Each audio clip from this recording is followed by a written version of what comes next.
Okay, it's working. Hi, guys. Thank you for being patient with me. I'm a couple minutes late because I wanted to make sure all the technical stuff is working, like this lovely slideshow, because I have so much to share today in just an hour and a half. Are you guys excited? Let me know in the comments if you're here and you're excited, because I'm kind of blind. I can't see if you're here till you say something.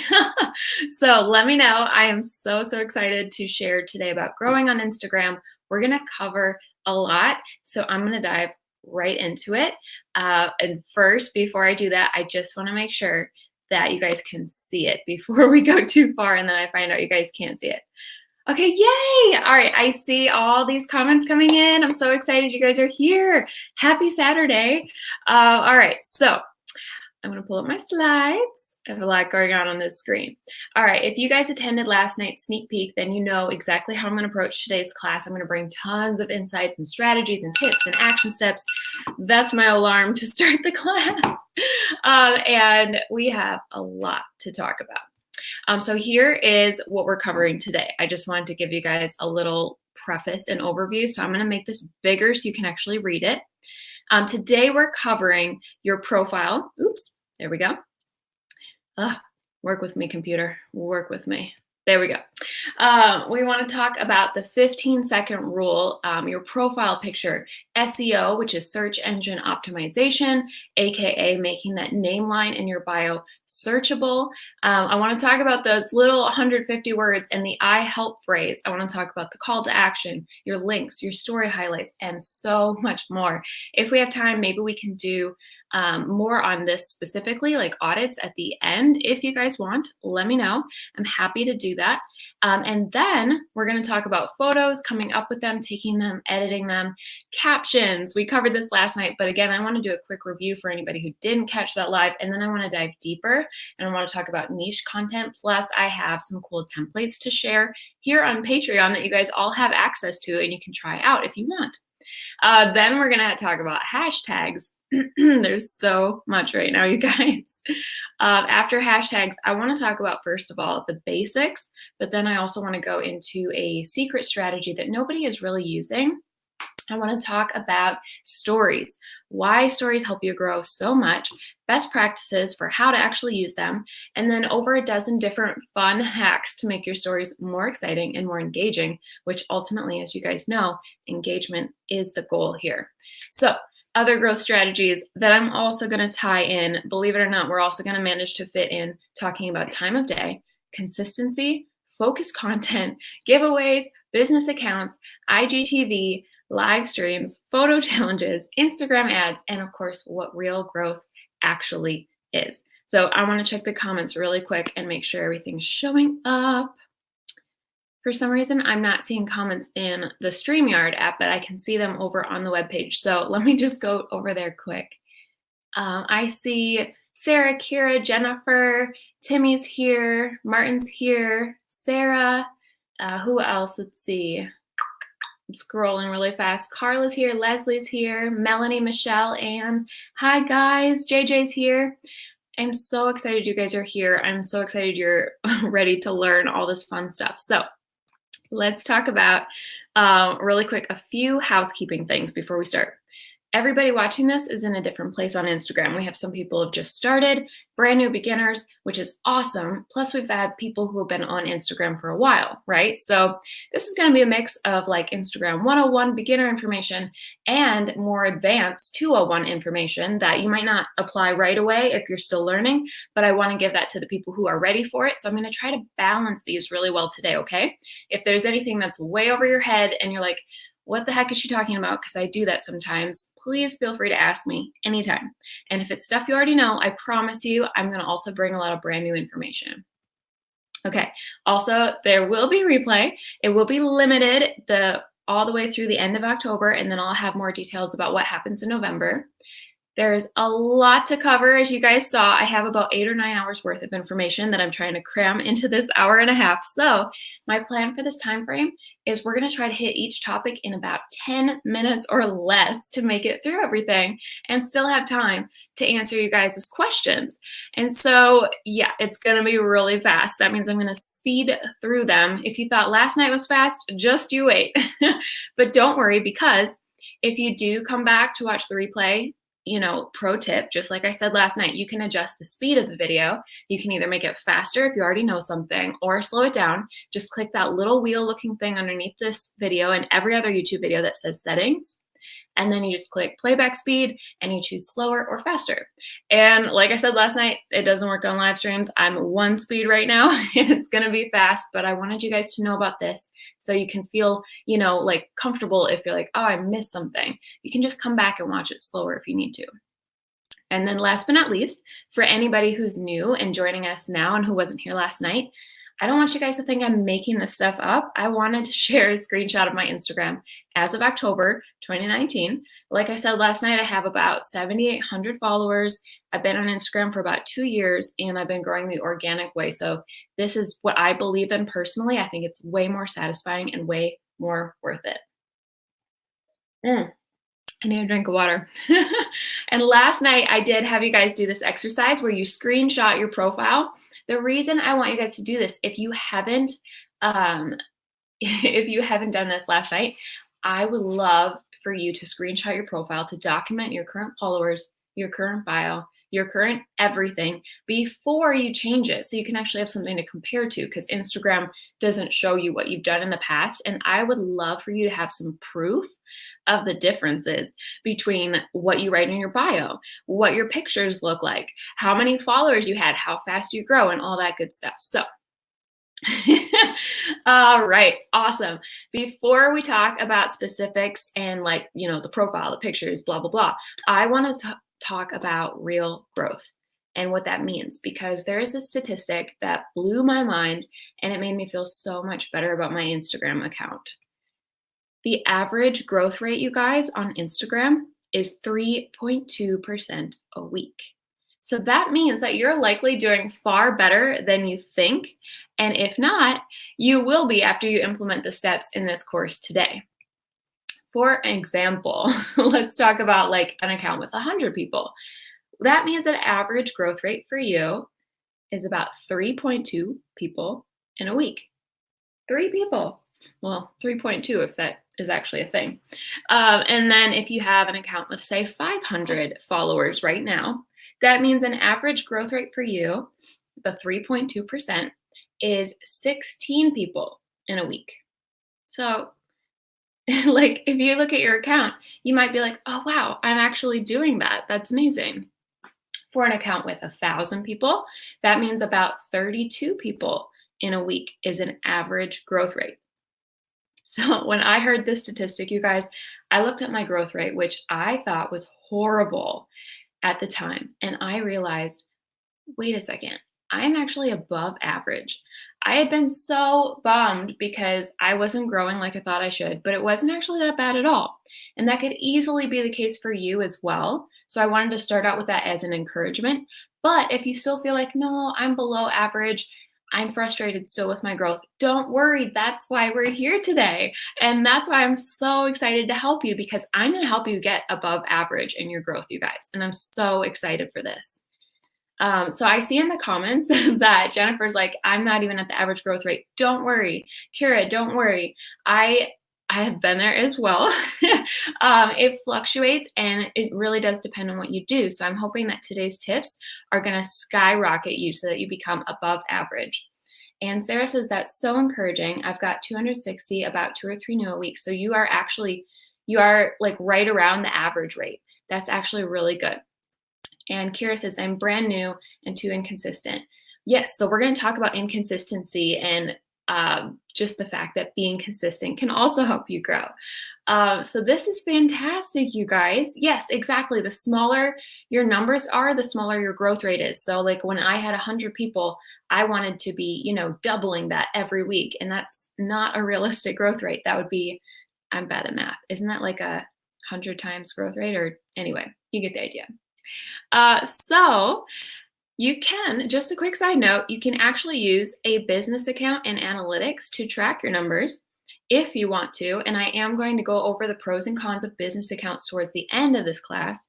So don't worry about this just right now, but I wanted to let you know that you can either track numbers yourself or you can let Instagram track numbers for you with a business account. So we will come back to this, I promise. Another quick FYI about numbers. You actually have more reach if you're a smaller account, you guys. So if you're like, oh, I only have a few hundred or 1,000 or whatever it is that you're frustrated with, you actually have more reach, because when you cross over about 5,000, which you will someday if you implement all these steps we're talking about today and you continue to show up, then Instagram is going to start treating you more like a business. And they want you to pay for ads. They want your money. They want you to have to pay to get your stuff seen, which is why you'll often see really large accounts with like less proportionate likes and comments. Like, for example, an account with 200,000 followers and their photos get 15,000 likes, which is great, but it's very disproportionate to their following. It feels small because a lot of their followers didn't see it, because Instagram starts hiding you the more that you grow. So be excited about smaller numbers and take advantage of this time in your Instagram career, so to speak, before you grow, because you can reach more people right now. And it's really cool. I also want to touch on engagement really quick, because not everybody in this class will have seen last night's caption and engagement live stream. And as you guys know, strategies can change, but the fundamental truth is that Instagram is built on engagement, and engagement isn't going anywhere. So just a quick review, I'm going to be really fast. Engagement is when people interact with your content or engage with it, i.e. likes, comments, messages, watching stories, attending live streams, etc. And why is this important? Because the algorithm shows your content to more people when there's engagement. The more eyeballs on your content, the more you grow. Again, I don't want to repeat myself since we're cramming so much into this one class. So what I decided to do is put a link from last night's live stream below this video.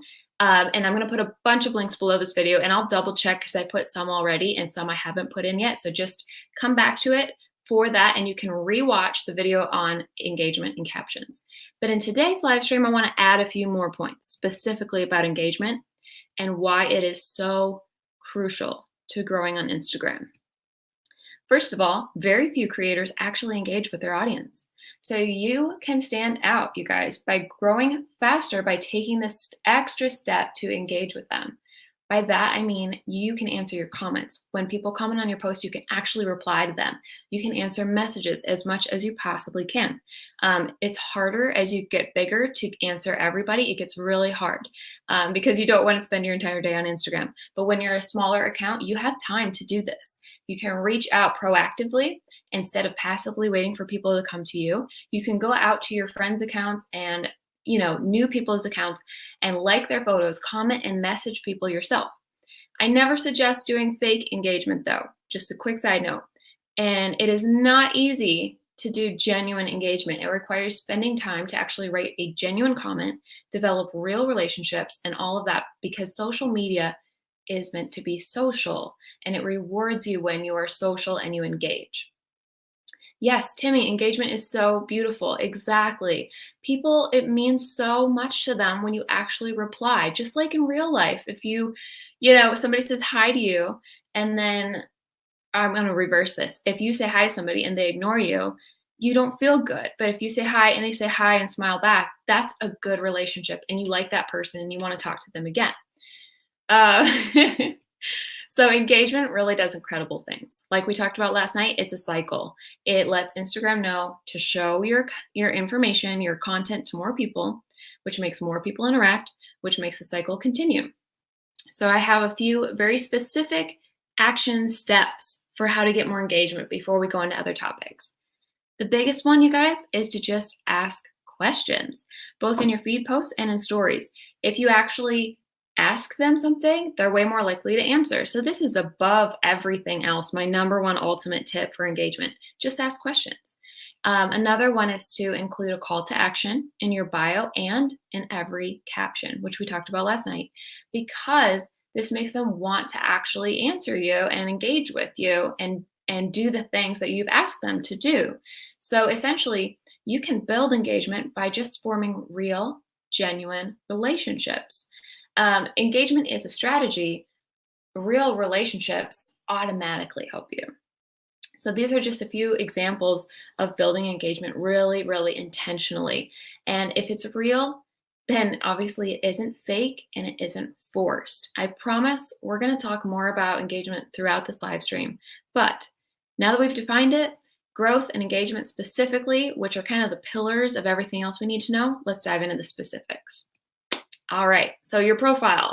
The first tip to growing on Instagram is actually to optimize your profile so that it attracts new followers instead of repelling them. So when they hop on over and they see your profile, they don't go, oh, I don't know if I want to follow that. And instead they go, oh my gosh, I need to follow this person.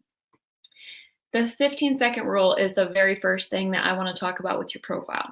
You might have heard this statistic before.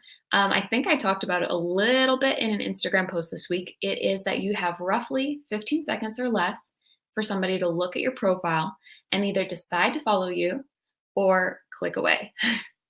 So what you do to optimize your profile matters so much. The very first thing I always say when you're optimizing your profile is to start with your profile picture. The biggest tip you're going to hear from me is to make it a close-up of your face. Even better, your smiling face, because this will make it feel as if people are actually meeting you, and they'll subconsciously feel like they're meeting you versus, just seeing a business or a meme account that there's no real connection. They're way more likely to follow you if they feel that connection. My second tip is to take advantage of the SEO in the name line. So I talked about SEO, it's just search engine optimization. That's the fancy word for basically saying you are searchable here. If you put a word here, it is searchable. So I have, for example, author in mind, but you can put writer or books or storyteller or whatever else, things that people would actually search. I would put keywords that relate to what you do and what you post about. And I would, again, put words that your target audience is actually going into the search box and typing in, because if you do that, you're 100 times more likely to show up at the top of the list when they're looking for content on that topic. So if people search author, I'm more likely to show up because I also have author there. You can also, if you have a business account, I believe it is, you can make your account an author account. So you can kind of hit this in a bunch of different areas, so to speak. Very few people are using the searchability in this name line. And so you are going to stand out if you do this. I don't want you to just put whatever, like I've seen, and I've done this myself. I put writing coach because I am, but if I wasn't doing any coaching, if I put writing coach, that would be weird. So you want it to be something that's actually true of you and what you're currently doing. So don't put, like roller skater or whatever. Just put something that actually applies to your content and that people are searching. All right, so I see a bunch of comments coming in. I just really quick want to check that you guys don't have any questions. Hate engagement, that's just a hidden ad. Made some amazing friends through Instagram. Yes, Jennifer, agreed. Let's see here. Yeah, I would love it, Sarah, if you would elaborate, like Timmy says, because I'm not sure what you mean by a hidden ad. I love likes, but even if you get a few words, it's awesome.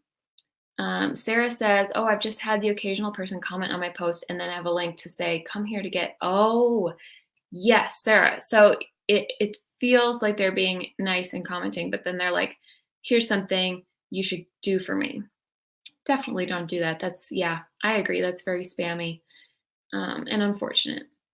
But that lets you know not to do that. I love that you guys are talking about this because it lets you know not to do that. Okay, so to keep going with the profile, let's talk about the third tip, which is the I help phrase. And that's exactly what it sounds like. You don't have to actually say I help. You can rephrase this. You guys are writers. You have the talent to make this really unique and interesting. But the idea is to focus on the value that you can provide to your followers and let them know up front. So like, it's great. There's nothing wrong with the whole dating profile kind of look where you're like, this is me. I like long walks, on the beach with chocolate milk. That's kind of a weird combo. But the idea is that they don't care, like I said last night, what you know, and they don't care about you until they know you care about them. So focus on the value and start with what you can provide to them. So whether you actually say, I help, or you rephrase it to things like I'm bringing you, or I share, or I provide, or whatever. It's not about the words so much as it is focusing on them And the more specific you can be, the better. So I see in this slide, I have a little example of like, I help a specific person, fill in the blank, with a specific result, fill in the blank, without, fill in the blank on a thing that they hate. So that's kind of letting them know the value that you provide. Just an example of that, but you can play with this. You can make it unique. Again, you guys are talented writers. I know that you're okay and able to do this. Sarah says, can we talk about, let me go back one. Can we talk about providing value? I just feel so lost when I try to think about that. What do people find as valuable? What do people want from me as an author? Yes, absolutely. Let's talk about this. So one second. I don't want you guys to just be staring at the screen. So, okay, providing value. And I'm actually going to try to remember to make this look a little nicer. Oh, the comments aren't working. Well, okay. I would say, first of all, think of those pillars we talked about last night, where you have your educational, motivational, inspirational type content. And so those things, and also I added entertainment to that list. And I think there's another kind of pillar that can be fun, like the tearjerker, heartstring puller. Anyway, you get the idea. The idea is that it's not just, here's my day, nothing happened. Boring. Even though that's like true information, but the idea is that it's not about true information. It's almost about telling a story in each post. So since we're storytellers, I think this is perfect for us, because if you have something that's educational, if you story tell it, that feels valuable to people. If you bring them education like writing tips or things you found like craft books, etc. For motivation, you can bring them quotes that you like. You can bring them your own personal stories. So it's okay to be personal, and it's like a personal story that motivates them or inspires them to go to the third pillar, or entertains them to go to that next one. So it's not about, you don't necessarily have to take yourself out of it. I think it's important to still keep yourself and your personality and your stories as part of your content, but the value is asking, like, what will they get out of this? Like, how can they learn from it? And so, Sarah, I understand completely like that, like just sitting here thinking, what do I post about? So it's really helpful to me to reverse engineer it, to look at like the end result. So like, I want them to be entertained. What do I have to share that's entertaining? Or you can look at what other people are sharing. And I'm not suggesting to copy the content, but copy the idea behind it. So if you see somebody who's sharing about their work in progress, and your work in progress is totally different, but the way that they share gives you ideas for how to share yours, that can be a way to share value. So I would definitely say this is not like an overnight, I've become a great understander of value. It takes time to research it and pay attention to what other people are doing. I could talk about this forever, but we have so much content to go through. Okay, so what I'm going to do, Sarah, is I'm going to say, let's make a note to talk about that more at the end too, but let me know if that helped you and if that was at all encouraging. And so I'm going to jump back to the slides and we're going to keep going. I hope that helps though. So the next thing in the profile, because we're still on the profile here, is to focus on them. So again, we're talking about value and about letting them know what you do, who you help, and how you help them, because this is really valuable real estate. Again, I joked about the whole dating profile vibe. Sometimes these things overlap because they are still getting to know you, and a dating profile is getting to know you, right? But instead of making it a bunch of random facts about you, think about which of these facts would make people actually excited to follow me and let them know that I'm bringing them something that they need. The more specific you can be, you guys, the better. I know. This is really hard. I've always struggled with this, but I'm going to give you some examples of things to compare. If you have in your profile just love, it's like, what does that mean exactly? Or if you're like snarky romance novels, and they're like, oh, okay, they like a very specific kind of love. Or how about, let's compare, if you have in your profile, I like books. Or you could have like book nerd living in 100 other worlds. And that just paints a picture. So it's way more specific. Or my favorite one, a lot of people are like, I have a book, period. So you could say, like in my case, I have a YA fantasy retelling of Aladdin. And that, again, paints a picture. So you're trying to actually, yeah, exactly, Timmy. It's so, so short. It's only 150 characters. So let me just put it this way. It is okay to rewrite and rewrite and rewrite and just like try to figure it out. It's okay to change it. It is totally okay to update it over time as things change. But just remember this saying that I said last night. And I think if you want to, I would put this in your notes app or on a sticky note to stick to your wall or something else if it'll help you remember that if you try to reach everybody, you end up reaching nobody. I kind of changed it there, but you get the idea. You can always change your call to action and your bio and all of the words in here, but I just say get specific and avoid putting a super generic call to action like visit my website. Tell us why. Why should we visit your website? Why should we follow you? Get as specific as you can. Ask yourself, why should people follow me? And just know that no, it's not going to be an easy answer because this is a very difficult question, like Sarah was saying. It's not something that just comes to you. So if you need to brainstorm like a big bullet pointed list of all the random things that you're excited about and all the things that you could bring value on, and then kind of see where things line up and try to really hit home on the biggest reasons they should follow you. Don't try to fit everything in because like Timmy said, there's only 150 characters, but try to hit home the top reasons they should follow you. And then that leads to my sixth tip, which is utilizing the link that Instagram gives you and making the most of it. Because first of all, you should always have a link, you guys. At the very least, you can have a link to your website where they can sign up for your author newsletter and just find out more about you. If you've literally just started writing though, you might not have those, and that's okay. Sometimes it takes a few months to get the ball rolling before you feel ready to start your author newsletter and your website. So you still have other options that you can link. You can share other social media links like your Facebook or your Twitter or your YouTube or your Pinterest or whatever else. You can share links from your favorite writing advice online or even your favorite books. Also, I'm going to add this. I didn't think to write this in my notes, but you could add your Goodreads profile because that is fantastic. Think about your links as giving your followers another reason to be excited about you because you're bringing them value even in your links. And Instagram only gives you one link, which is why I recommend either creating a web page on your website where you can specifically put out your links, which is something I learned from my CP, Brittany Wang, who has an author website creator class, or you can use one of the many apps out there. And I would definitely recommend Linktree because that was my favorite. I used that for at least a year.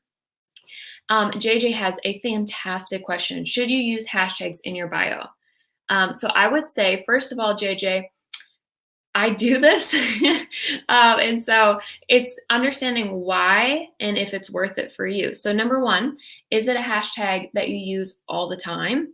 Because if so, you're probably using it enough in your stories and in your, what do you call it? In your stories and in your feed posts. So you might not honestly need this. If it's like taking up extra space, it's not really that helpful because this part of your profile is not searchable.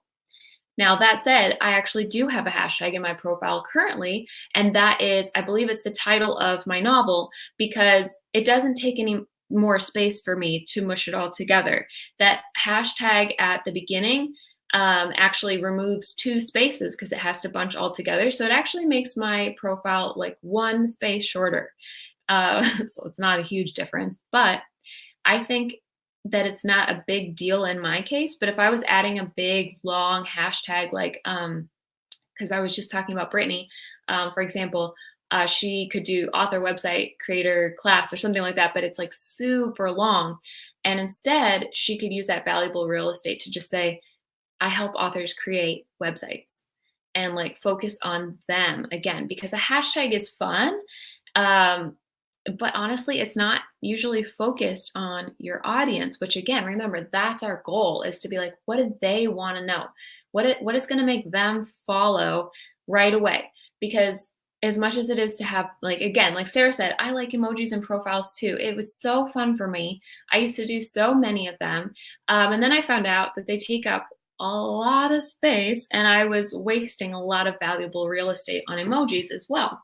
So it's not that they're bad. There's nothing wrong with emojis. There's nothing wrong with hashtags in your bio. But ask yourself, is this real estate, this valuable real estate, could it go to something else instead? Is it detracting from what else I could say that would make somebody want to follow me? So again, it's not searchable. So unfortunately, like, if it was searchable, I would say yes in a heartbeat. I would say, yeah, go add it, because anybody who clicks on that, your profile might show up, but that's not the case. So it's kind of whatever. It's totally a personal preference. Last but not least, I do not want to forget to mention your story highlights, you guys. First of all, use them. They don't have to match, but they should be eye-catching. So let me go back to the use them section. It's really important to use all the features that Instagram provides to you, because things like story highlights can help you, your new follower, get to know you faster and become a real fan of your work. They don't need to all match, and they don't need to all be perfect. Although if you do want to design a pretty story highlight cover, you totally can. You can do that in Canva really easily, or you can even do it in your stories. Let me know if you guys want a little tutorial on that in the future. I can do that for the video club maybe next month. And just remind me at the end too, but they do need to be eye-catching. Don't make them like a blurry photo or a white background or something like that, because nobody's going to click on them. The eye-catching is what's going to make them click on them. And Martin, that's totally okay. Feel free to come back to the class later. This class is, like I said, going to be here. So I know that the little name line under the story highlight is very small, but also I want to make sure to mention that you make it something your brand new follower would actually want to click on. So I've had story highlights that were kind of gibberish, and I realized that nobody's going to click on that because they don't even know what it means. So I just really want to point that out. And I think I've mentioned this before, if you have an about me story, an about my book story, or if you haven't published it, an about my works in progress story, those kind of things can really help other readers get to know you, and all of your followers get to know you. Sarah says Storylight was a good free app to use, and the story covers were really fast to make. That's awesome. I love that. Yeah, what I did when I very first started out with stories is I went into Canva. Canva is canva.com, and there is a size template for stories, and you can just pick all the same color background to make it consistent, and then you can pop in different pictures. They have tons of different pictures. So I had like a book stack, and I had a computer and all that. And then I realized that you can do this directly in stories, you guys. So if you've ever, just look through my stories if you're curious, my story highlights, and you can see how I will take either a story that just is already beautiful, like for example, one with my book cover on it, and I will make that the highlight, and so on. Because it's not a big deal if they're all perfect. The idea is to be eye-catching. So they don't have to all be seamless and match, although some people love that. So if you want that, absolutely go for it. But I say you can make them in your stories so easily. And again, I can do a video on that later, but we got to move on because we are already 35 minutes in, you guys. Okay, that's your profile in a nutshell. If you want to screenshot this, or you can take notes and come back later, whatever you want to do. But that is just the profile, and we have so much more to cover today. Yeah, Kira and Sarah both are saying we had no idea. Canva is the best. They have an amazing book cover template too. I agree. And so I would just recommend them for all kinds of graphics, but you can also do so many graphics in your Instagram stories. And don't worry, I have over, I think, 20 tips on how to make beautiful stories coming up. Okay, let's talk about your photos next, because I want to talk about what to take pictures of, how to take the pictures, and how to edit them. Photos are king on the gram, you guys. You can have amazing captions, amazing hashtags, your profile can be optimized, etc. But if your photos are all dark and blurry or just not fun to look at, that's going to make people stop from following you all by itself, because more than anything else on Instagram, the gram is about beautiful photos. And I always say this to people who want to argue. Don't believe me? Go swipe over to your explore page and try to find a bad photo. It is very difficult to find a bad photo. Number one, quality photos do not have to be complicated or difficult to take. Although, of course, they can be if you want to. If you want to get really elaborate, awesome. But number two, it is completely possible to take amazing photos with your phone. They make phones, the newer ones, not the flip ones, extremely high quality these days, just as high quality as a lot of cameras. And you don't have to be a natural, number three, and you don't have to have a photography background to take good photos. I definitely do not have a photography background. I just have fun with it. And number four, my biggest tip of all for photos in general is simply to take a picture in daylight. Use daylight. I'm going to pause really quick. Martin, don't watch two lives at once. You won't get anything out of either of them. Doesn't Canva charge? No, there's a free version as well as a paid version, and I've never paid for Canva, and I've gotten a billion things out of it. Let me make a little note quick to also link my video on Canva below, because I have a whole tutorial, about 30 minutes tutorial on how to use Canva well. So I'm going to also link that below. And yes, thank you, Sarah. Tons of free stuff on there. So much free stuff. Okay, so right here, I want us to talk about, first of all, the first step is choosing your photos, because before you can take them or edit them, you have to know what you're wanting to take the pictures of. For example, do you want to do selfies or your workspace or your office, your desk, your writing, computers, notebooks, candles, coffee cups, books you're reading, etc. I would say you could even add to this list, you want to create like memes if you're that kind of account, or if you want to create quotes. I'm going to talk about apps you can use to do that. You guys might already know this, but I have another video. I have so many videos, and I'm trying to fit so much in. So this video should be linked below already, and that is how to choose a month's worth of content in 60 minutes. So it really helps to be niche. I talk about this in the video, to be really focused, to pick categories to post in. Like, I'm going to post about writing. I'm going to post about books I'm reading. I'm going to post about writing advice, for example. And if you know what your account is focused on, it's going to help people want to follow you more. So I talk about all of that in that video, how to pick props that you can rotate through your photos and so on. All of this is important because it's going to let people know what they're signing up for, and they are more likely to sign up and follow you and stay following you if you're posting very consistent content all in the same categories. So again, I'm going to link that below as well. That one I think is already linked, and I don't want to duplicate content when you could just get more out of it and go watch it later. So we're going to jump to the next step, which is taking the photos themselves. And above all else, you guys, lighting is everything. I use daylight whenever possible. Literally, like, I've broken this rule, first of all, because sometimes I just want to post what I want to post. But using good daylight using good lighting, I should say, does not mean having to have fancy lighting equipment, because daylight is amazing. And if you try taking a picture in a dark corner of a room, and then you take that exact same picture over by a window, you're going to notice a huge difference.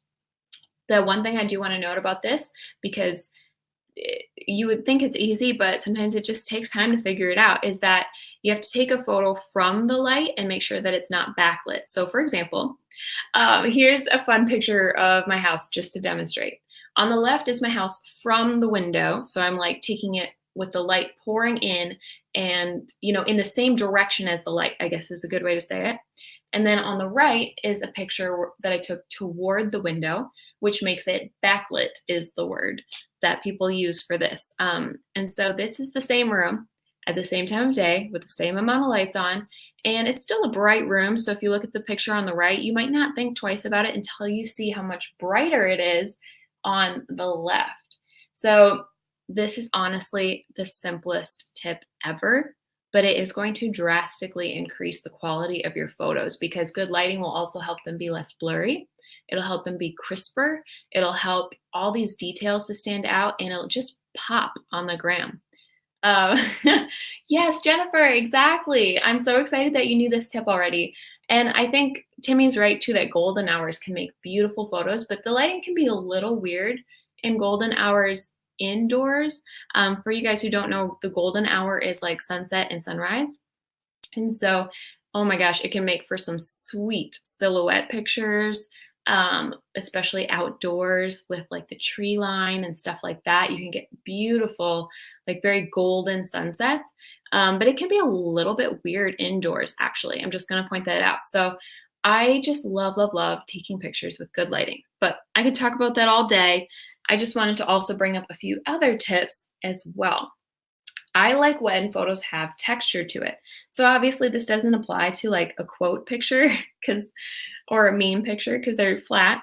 But when you're setting up like a photo, for example, like maybe you want to take a picture of a book stack or a book you're reading.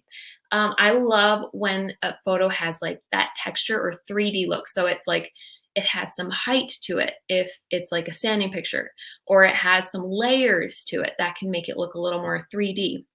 It can also be helpful to have a set list of props, like a backdrop or a setting, for example. I used to do all my pictures on a coffee table. Now I do a huge number of pictures on my desk in my office, and my props, for just some examples, are like my computer. I have a billion candles. My books are props. My notebooks are props. White spaces is even a backdrop, I would say, and writing tools are props. Penny is even a prop. You guys, if you've seen my corgi, for those of you who are newer, she's totally a prop in my photos. And it's also good, I'm just going to point this out, to have a set group of colors and themes that go well together, because it makes your whole feed look more seamless and it kind of adds to your branding. And so I was going to bring some examples of this today, but I ran out of time. So remind me at the end if you want me to pull up some accounts, because I didn't have time to save them, but I have some in mind that I could show you where either they're all a very specific color or they bring in like these themes and accents that are really, really fun. Thank you guys. Yes, Penny is the dog prop. I love that. Thank you. She is a cutie. She makes, photo taking very easy. And again, just for emphasis, you guys, good lighting is amazing. But having naturally great photos and lighting is actually just the start, because I also want to talk about editing photos. Yes, Sarah, Out of the Bex is fantastic. She has a beautiful account that actually demonstrates props really well. Because, for example, one of her props is donuts. And if you look at her account, almost every picture will have a donut in it, which is hilarious. And yes, her bed and her books. And Sarah, I've actually talked to her, and this is hilarious to me. It's actually not her bed. What she does is she sets a sheet or a blanket on the floor and a pillow, and she puts them right by the window, because again, good lighting. And she puts them like directly in the best lighting, and she makes it look like it's a bed, but it's actually the floor with a sheet on it and a pillow next to it. So just a little side note, you can do a lot of cool things. Okay, into the editing. Instagram, as you guys know, has tons of filters and effects within the app. So I put out this little list here, but if you go and edit a picture, you're going to see all of these. So I'm not going to like list them out. Yeah, Sarah, isn't it funny? I know, I was shocked when she told me that. I thought for sure it was her bed. But here's an example of the exact same photo. This time it's not two different photos. It's exactly the same. And I didn't edit it a lot, because I wanted to point out to you guys how you can keep it natural and you can make it look like it's not edited. Because if you've ever seen those photos that are like crazy edited and you're like, oh, that's not good. Like if they're oversaturated, way too bright or way too one color, and it's just like, oh, that's not natural. Whereas in this case, all I did was a few very minor edits to take a dark photo and make it much more brighter. So this was taken it was taken in daylight, but it was taken on a rainy day. Plus the candle and the computer screen made the rest of the photo look darker.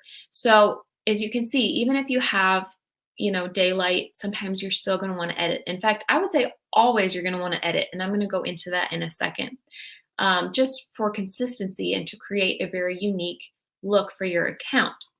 I could have made this photo even brighter, like if I wanted it all to be brighter, but then the words on the screen would have disappeared, and that was the whole point of this particular post. So I just wanted to show you guys how to keep it natural. My personal favorite tools out of this list are the ones that I highlighted in orange here. I, first of all, always make a photo brighter, like without fail. I also almost always do contrast. And then I like to occasionally increase highlights if a photo needs even more lighting, like if it's really, really dark. Or occasionally I might actually lower that, but not very often. And then I will kind of play with shadows because it really depends on what the photo needs for which direction I go there.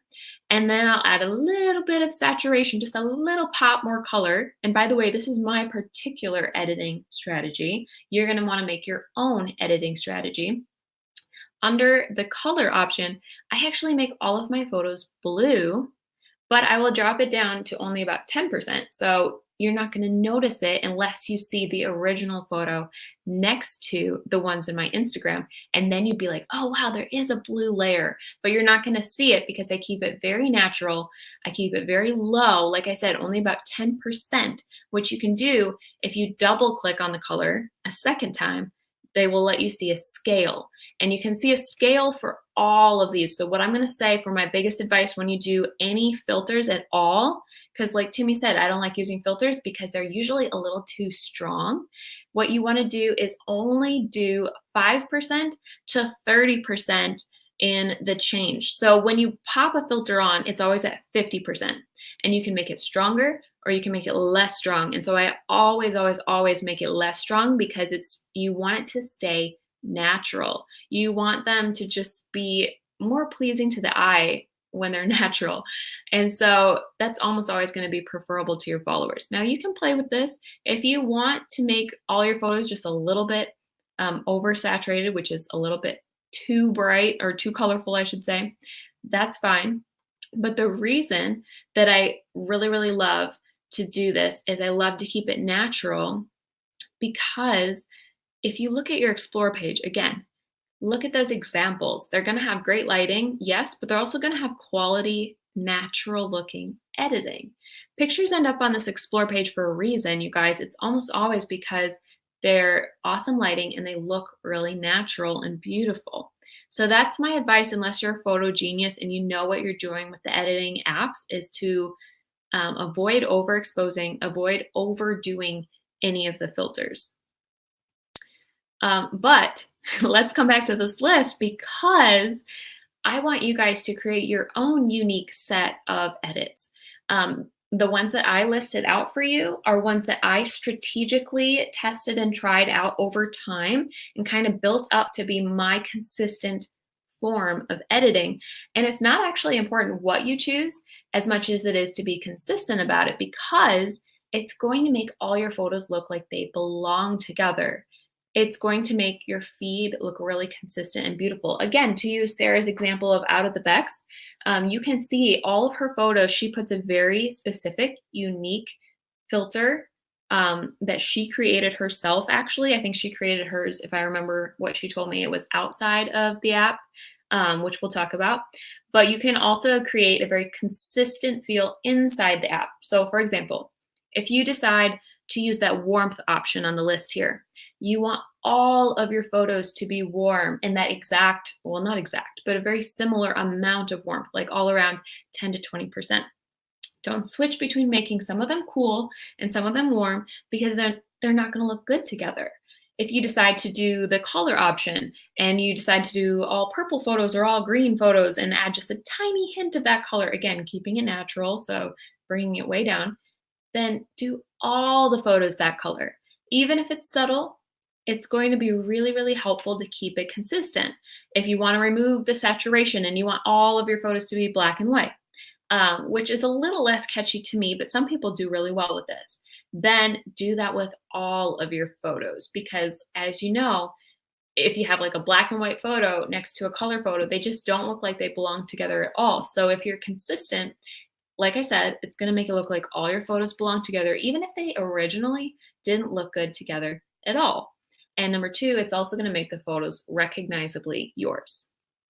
So let me just really quick make sure in the comments. Sarah says, I tweak each picture individually. I wish it had personal filter presets. Yeah, so we're going to talk about presets and some apps. I don't personally use them because I've just gotten comfortable with tweaking each picture as I post it and using, you know, my set list of things that I like to do. But you can definitely get a preset and it's really fun. Let's see, screenshotting these lists so I can use them later. Awesome. And Martin, you are in the $25 tier. So you're going to have access to this course probably through the end of 2019 at the least. So don't stress about it. You can always come back to this video too if you want. Yeah, like Kira said, you can do a replay. You can come back and take notes. You can rewatch it and just kind of like focus on one thing at a time. Don't stress. It will be available in the $10 tier all the way till the end of October. So you guys can rewatch all next week, I believe, until whatever November 1st is. Okay, again, less is more. So don't go overboard with the effects and the fancy stuff. Just practice making the photos better. All right, a quick side note about those apps that I was telling you about that Sarah was excited about. So there are some that, for me personally, I like the variety Instagram has, and I'm a little bit lazy. I like to just do everything right in the app, but a lot of people love to use other apps to edit. So the top one that I've always heard about is ViscoCam, and everybody says this different, but that's how I say it. So ViscoCam is, I think it's $1. I don't remember. You'll have to look it up. It is a paid app, I believe. And so again, I don't know. I just like Instagram. But if you wanted to, Sarah, you can actually use ViscoCam to create, you kind of play with it and you create a filter that you love, and then you save that filter. And then you just pop your photos into the app and you pop your filter on it and you're done. Just like that. So that one is one that people love, and it kind of lets you have a little bit more room to play with too. Like you saw that the Instagram list was like a dozen. ViscoCam has like a billion. Not really, but you get the idea. Facetune is another one for people who like to do selfies.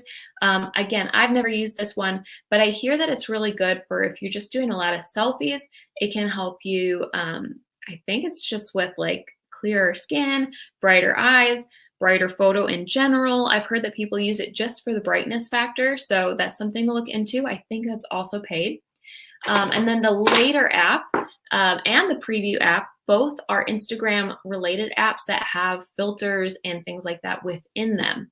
So I have shown you guys these before. I can show you my little app list at the end, but I do have the Preview one. I've never used Later, but the Preview one does have filters in it. And it can also help you with other things like Instagram spacing and planning your photos in advance. So you could pop all your photos in there, get them ready to go, write the post for them, etc., and have them all ready to post. Two more that I do use all the time are Canva, which I typically use on the desktop. But like I've talked to you guys about Canva so much, and I'm going to link it below, like I said, my little tutorial. But I adore using Canva for graphics, like giveaway graphics, for example, anything where you're adding text over a beautiful photo and you're like kind of layering a bunch of photos together and just a more complicated design. And then Studio, I forgot to put a little bullet point here. Oh no, I did.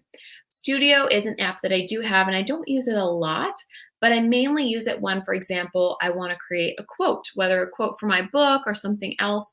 It's a lot like Canva, but I can do it right on my phone. And so you can have backgrounds and add pictures to it and add text to a photo and so on. So it's a little bit more advanced than right in the Instagram app. And so yeah, Kira, if we're in a higher tier, we can replay longer. Yes, exactly. So the $10 tier can see this till November. And then if you are in the $25 tier and up, you can see this till all of 2019. So don't stress. If I ever use an outside app, such as Oh, I already said that. When I want to use Studio for the outside apps and that kind of stuff, then there are other apps that I like to use outside of editing that I thought this is a good time to just hit on apps really quick. So again, Preview allows you to plan your content in advance, and I do have this one. Repost is another app that I have that I mentioned last night that allows you to share another creator's content while still giving them credit. Again, I can go into these in more detail at the end of the live if you want. And the last one I want to mention, which I think is fabulous, is IFTTT. It stands for if this, then that, I think. And it allows you to create automations, such as automatically reposting your Instagram photos to Facebook or Twitter or Pinterest or all of the above. It is fantastic, you guys, and it saves you so much time. Yay, Leslie. Yes, I love IFTTT. And it sounds so weird every time I say that. I sound like I'm stuttering IFTTT, but that's what it is. And yeah, Andrea, the Canva app is also wonderful. Sarah, I agree. Absolutely. Okay. Now, let's keep going, you guys. I'm so sorry that I'm slow. I can't believe it's been an hour. I need to speed up. We're going to talk about captions. I won't spend a ton of time on these since I did that free live stream last night and I linked it below this video, but I'm going to really quick review and then share some templates with you guys. Number one, we talked about focus, how a great caption is ultimately not about you, but it focuses on them, aka your followers, and what they need to hear, and how this will attract more followers and lead to growth. Number two, the headliner, something that is attention grabbing that makes people want to click read more. Number three, catchy content. This means content that's clear, concise, catchy, and provides value to the reader.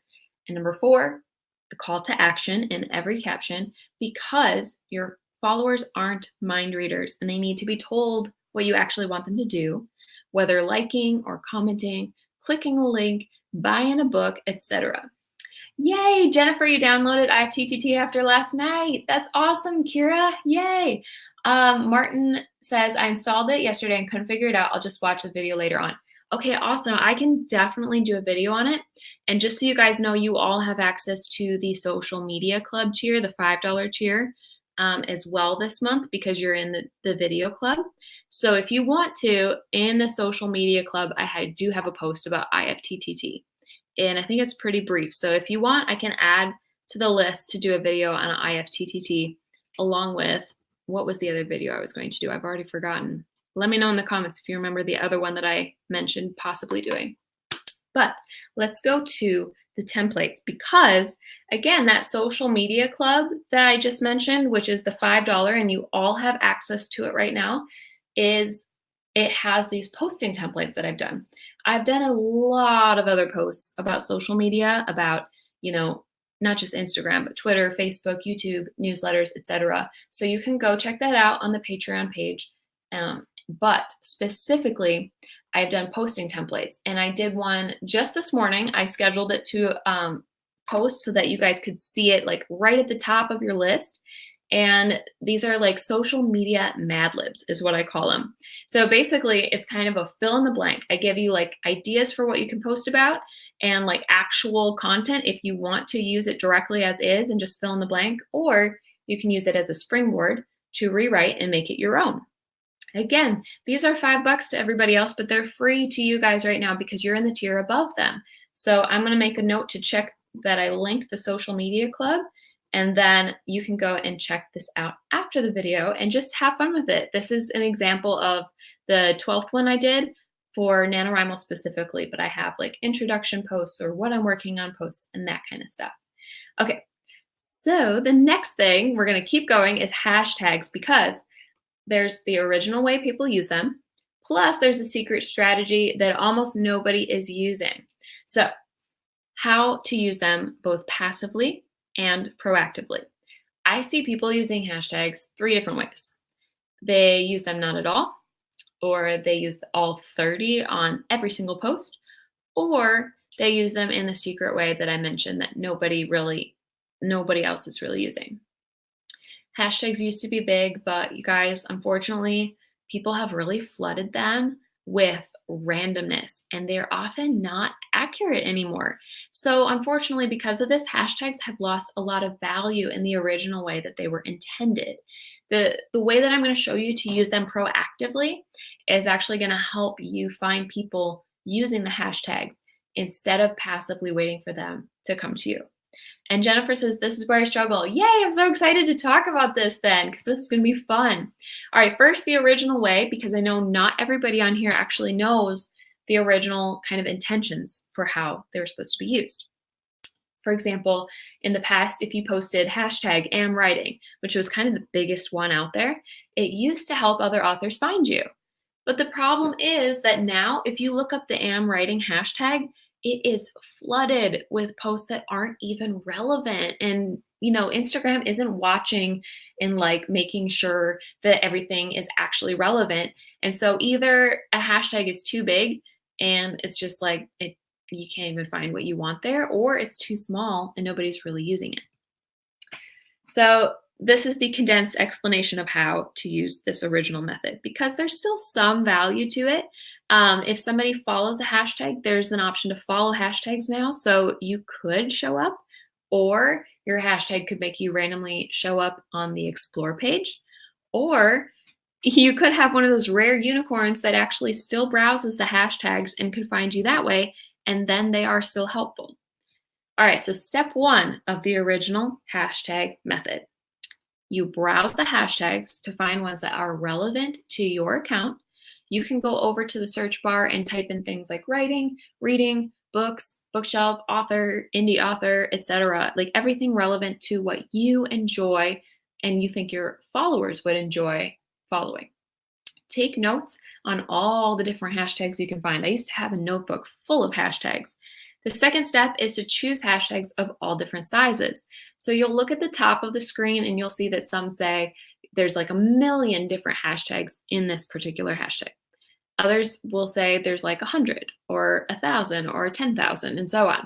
So think about it this way. If you're trying to post a hashtag where there's 1 million others, your photo is probably going to get drowned out and you're never going to show up. But a hashtag that's only been used once or twice is also going to give you about 0 chance of anybody finding you through that hashtag, because nobody's actually looking at that one. So the most common advice is to choose a range of hashtags that are in the thousands, in the 10,000s, and a few in the 100,000s, or even maybe in the millions, 1 or 2 of those if you're in the mood. And you vary the ones that you pick so that you can show up in the top 9 for something. And now I gotta pause and say, because people are gonna say, what is the top 9? It's exactly what it sounds like. When you click on a hashtag, and I wish that I had, you know what, I'm gonna pause my little screen here, and I wanna show you guys actually in Instagram. So I'm gonna look up, let's look up am writing. I don't know, I wish that I had this like a video for you, but I'm gonna just go in the search bar, am writing, oop, gotta spell it right. And I'm gonna show you the top 9. So you just click on that hashtag. It's going to say there's, oops, I'm always getting notifications, 2.8 million followers of the am writing hashtag. So this is a massive hashtag, and it's very difficult to trend in this hashtag, okay? So the dog here, does that look like am writing to you guys? Not at all, right? Let's see here. I'll shower when I'm dead, or I finish writing this book. So that's related to writing. I'm pretty sure there's a donut picture right there, super random. So not everything in this is actually related to writing at all. And it's so frustrating. So when you're looking at this, I had a reason for pulling this up. Let me remember. Oh, okay. So the reason to look up this is to realize, like, is this going to be too big? First of all, that's way too big. And then, oh yeah, the top 9. So here we go. There's the top 9. So 3, 6, 9. And the top 9, if you don't show up in these first 9, it's very unlikely people are going to scroll and find you, way down here. Because first of all, people aren't even searching hashtags. So you want to be showing up in what they call the top 9, which is just your top 9 photos. Okay. So back to the slides here. The next step is to make sure that you vary your hashtags so that If you don't show up in the top 9 of a bigger one, you might show up in the top 9 of a smaller hashtag, for example. The fifth step is then to actually go back to your photos after you've posted them, after they've been posted for at least an hour, and actually check which of your photos made it into the top 9 in the different hashtags. So you'll click on your photo, you'll go down to your hashtags, and you'll click on each one to see if you made it into the top 9. Because again, people just don't really go much further than those top 9, unfortunately. I hope this is making sense, you guys. Let me know in the comments if you want more on the top 9, if that's making sense to you, because I feel like I explained it really weird. But the reason that it can help you be found by anybody is if they're searching. They have to search those hashtags for this to be helpful to you. The problem is you can rank in the top 9, but how often do you personally go and look at the top 9 of any given hashtag?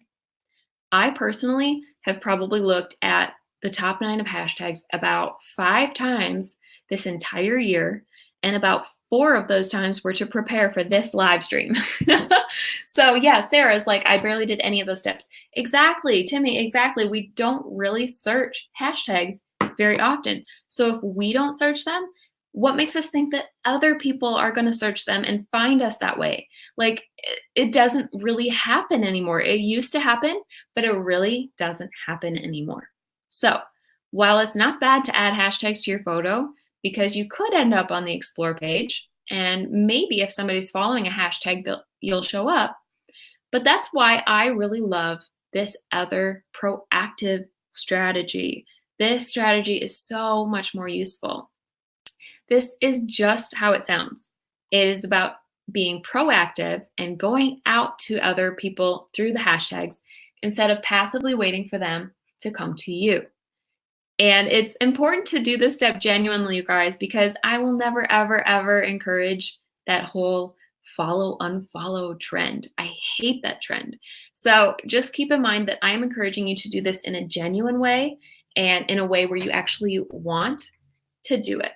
So the method here is you go to a hashtag you like. You could go to the am writing one, but as you saw, that's very, very crammed with stuff that's not about writing. So you could go to a smaller hashtag like hashtag WordBoss or hashtag authors of Instagram or writers of Instagram or hashtag MyWIP or hashtag NaNoWriMo. You get the idea. And then once you go to that hashtag, your next step is to scroll through the photos and like the ones that you like. But then you take it a step further and you actually go to the account of the person whose photo you liked, and you're going to like more of their photos. Because if you like one photo, it's like, oh, okay, they probably won't notice you. But if you like a bunch in a row, honestly, let's be real, you get a bunch of notifications in a row and they're going to be like, oh, hi, there's a person who's really liking my content. And again, I stress, only do this if you genuinely want to. I am not about fake engagement here. I want it to be genuine engagement. It's very common that if you like their content, they might actually enjoy your content as well. So by liking multiple photos and following them if you want to, if you want to, then they will get multiple notifications and they might decide to come over to your page and follow you back. And Sarah says, I've had people do this to my account recently. They follow me in like 3 to 5 of my posts. No engagement though, really. Okay, so yeah, sometimes people do this in a fake way. I'm just gonna be honest with you because of how it works. It's in those people who are following, but they're not really following. They are imitating real engagement. But what we want to do is real engagement. We want to do genuine relationship. We want to actually be interested so that even if they don't follow you back, you still enjoyed their stuff. Like, don't follow people just to follow. Follow them because you actually love their content. And then know that if you give them all those notifications in a row, then they're going to be, very likely going to be curious enough to go check out your account. And if they like your stuff, follow you back. Sarah says they do get me to look at them though, so the method works. Yes, exactly. And keeping it real and genuine will make them stick around because again, if they enjoy your content and you enjoy theirs, it's going to be mutual. You're both going to enjoy it. So the idea is to go to hashtags you actually enjoy, follow and like photos you actually enjoy, and all those notifications in a row can lead to people finding you because you went out to find them first. So not only that, but you can also follow your favorite hashtags, you guys. So if you have one that you just love, you're like, I love everything in this hashtag. It hasn't gotten spammy yet. It's not like the am writing where you get dog photos. Like, for example, Word Boss. I love Word Boss. So you can go to that hashtag and you can actually follow that hashtag and find new people organically this way. So Instagram is fantastic because now you don't even have to go to that hashtag. It will bring that hashtag to you. So I'm going to really quick look at the comments here. Martin says, what do we do if we're not in the top 9? Okay, so like I said, it's really hard to get in the top 9, right? So it's very common that you're not going to be there. It's not a big deal. You don't do anything about it. You just try to choose the hashtags that do get you in the top 9 next time you post. And you try to keep your hashtags varied so that you're showing up in different hashtags constantly and you're not just in one hashtag. There's another question here. I'm not sure what you're trying to do, but how do I engage in 150 people, much less when my following grows? Yes, so Martin, I totally relate to this because with 7,000 plus people, I cannot engage with everybody. In fact, it's very, very difficult to even engage with 150, like you said. The idea is to do what you can. The idea is to not spend forever on it, but maybe set aside, be like, okay, I'm going to take 15 minutes every morning to go and find a few new people to follow that I genuinely want to follow, or even just one person. I'm going to connect with that one person, like their photos, support them because they're great photos, and maybe they'll want to come and support mine. That's the idea here. Andrea says, I have a few people following my new page because of that. I just started following someone who liked all my posts, so I thought I should follow her too. Exactly. Yes, Andrea. So the reason it works is because it's genuine. It's real. So this is that secret hashtag method in a nutshell. It's all about proactively going out, finding people via hashtags they're using, and engaging genuinely. I personally rarely have time to do this intentionally anymore, even though I used to set aside time, like I mentioned, every day to get to know new people. Now I tend to do it on accident because I follow certain hashtags and that lovely Instagram algorithm that actually does work for you, you guys. It can be a good thing.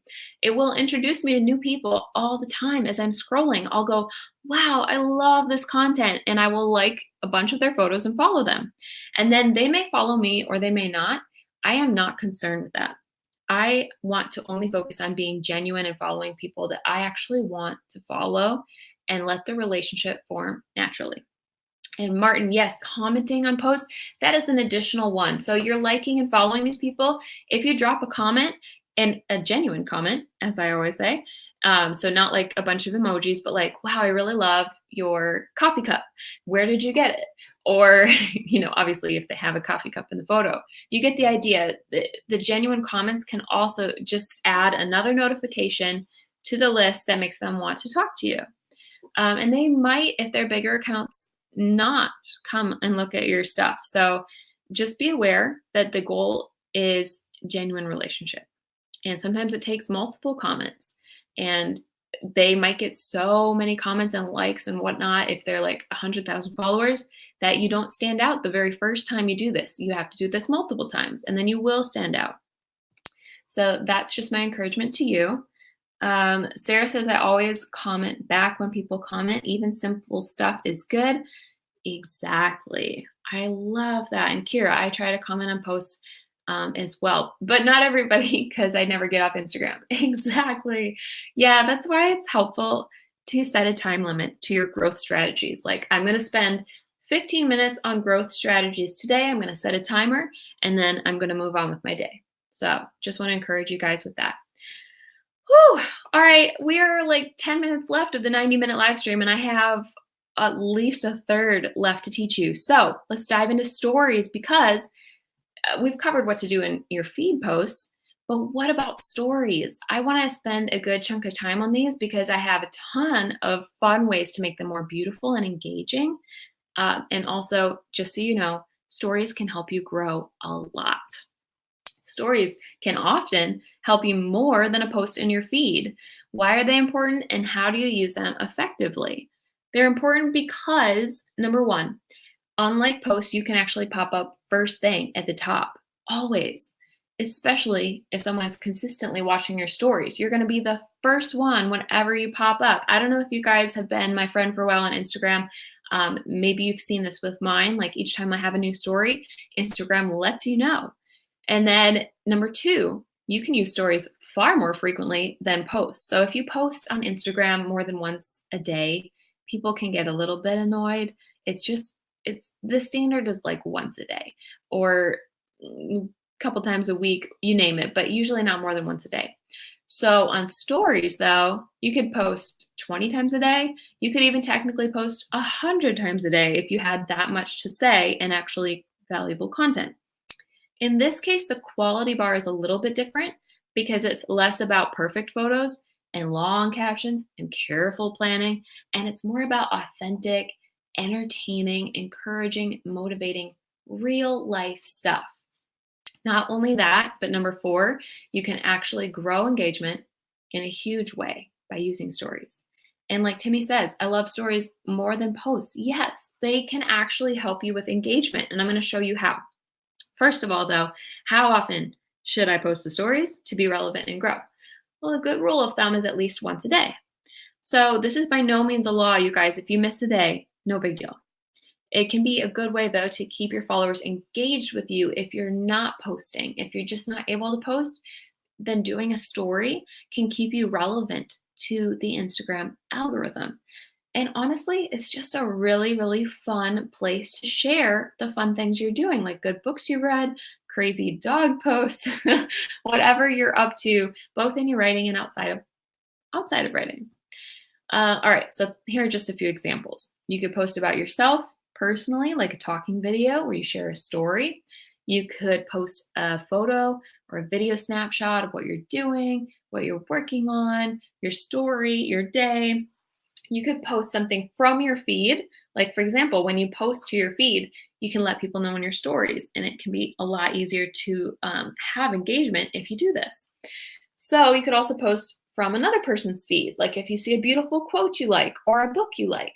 And again, I'm just going to bring up those pillars that I talked about of inspiration, motivation, education, and also entertainment and encouragement. Those are some great pillars of what makes a great story. Martin, I'm glad you like the crazy dog stories. I could do so many more. Sarah, yes, starting to like them better. Just need to know those extra tips. Oh, I'm so excited. So excited. Jennifer says, I was actually thinking about posting to my feed during the week with stories too, and then doing more stories on the weekend since that's when I do more interesting stuff. Yay, exactly. Timmy says, I love sharing others' posts in my stories, and other people love that too. That is a fantastic thing to do to support other people, and then they will support you in return. Okay, so remember, even though stories don't have to be like the same quality as a feed post, they should still be quality content. So not the same quality, the way it looks and blah, blah, blah, but the content still needs to be good. Avoid posting just to post, you guys. We talked about those pillars. I won't go over it too much, but just know that stories that are like, I just woke up, I just ate breakfast, I just went to work, I just came home, I just watched TV. Although to be fair, I've probably done all of those stories, but hopefully when we do them, we do this in a way that's either inspirational, motivational, or somehow educational, or most likely entertaining. Andrea says, is it okay to repost to my stories? Absolutely. Absolutely. I don't know if you mean reposting your stuff or other people's stuff or like repeating stories. I don't know if I would repeat them very often because that can annoy people. But if you repost, say, for example, say you post to your feed and then you go and you're like, I want to let people know that I just posted to my feed. So you click and share it to your stories, which I'll show you how to do in a second.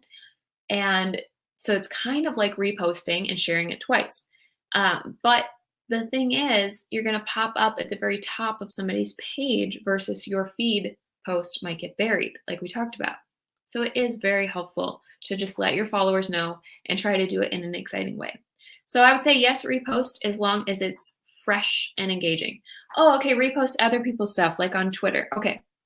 So in that case, absolutely, as long as you give them credit. I think people really appreciate that because you're basically doing a little bit of marketing and promotion for that other person. So I have honestly never met a person who didn't love their stuff being shared to stories as long as they were being given credit. If you try to take credit for it yourself or even just accidentally make it look like it because you didn't say where you got it from, then maybe they won't be as happy, or they might not know about it, honestly.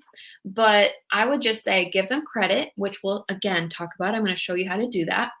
And it's really, really valuable to repost their stuff. I actually love doing that. And I love when other people do that. And I try my best to also share when they do that. Yes, exactly what Sarah's saying. Make sure you tag them. You can tag them in the text or in a sticker, but just let them know because Instagram does not let them know. All right, let's get into these fun story hacks. Oh, we have one more thing to talk about. An important note about sound. I gotta take a drink. Hold on, guys. Sorry. I'm losing my voice. All right, keep in mind that the majority of people actually watch Instagram with the sound off. I know I do. And so I usually watch stories while I'm in line or waiting for somebody, and sound isn't usually an option when I'm watching them. So any stories where it's just a person talking, personally, I skip them. I'm like, I can't hear what they're saying right now. And so I'll come back to it later, and then I never do. Taking the time to add a simple caption, text underneath your talking videos is huge. You will be shocked at how many more people stick around if they can get the gist of what you're saying in text. Sometimes people just plain like to skip through stories in general, even if they are listening to sound. So if you can summarize, then at least they know the basic content of what you're talking about.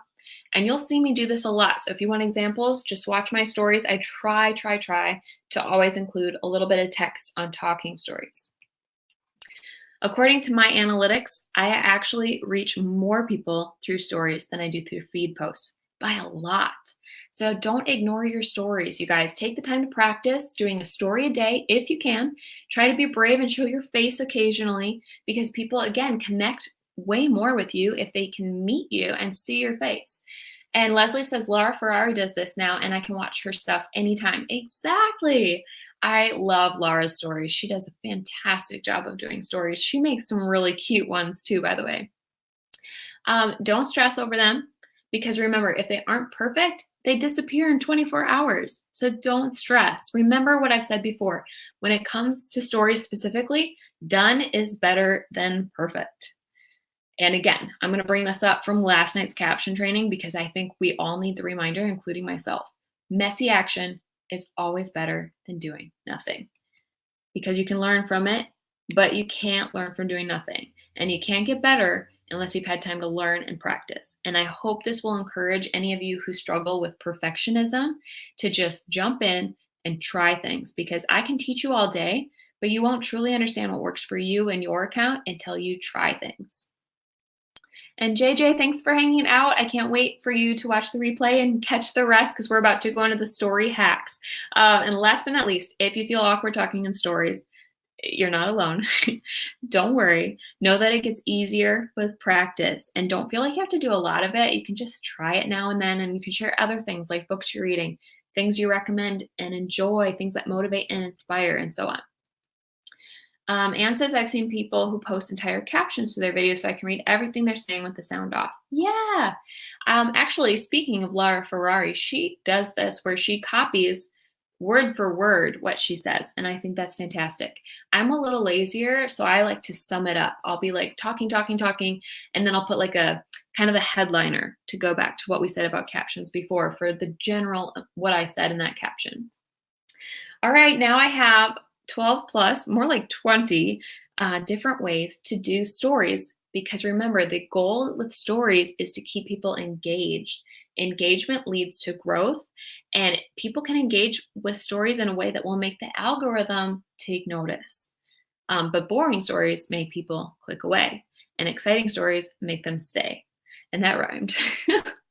All right, this is your most basic tip, is the feed to story. A lot of you probably know this, but I know other people don't, so I want to cover it really quickly. And I have done videos, but I'm not sure if they're going to play. So we're going to find out now if these are going to play. All right. Oh, this one wasn't that exciting. Never mind. It's just a little arrow.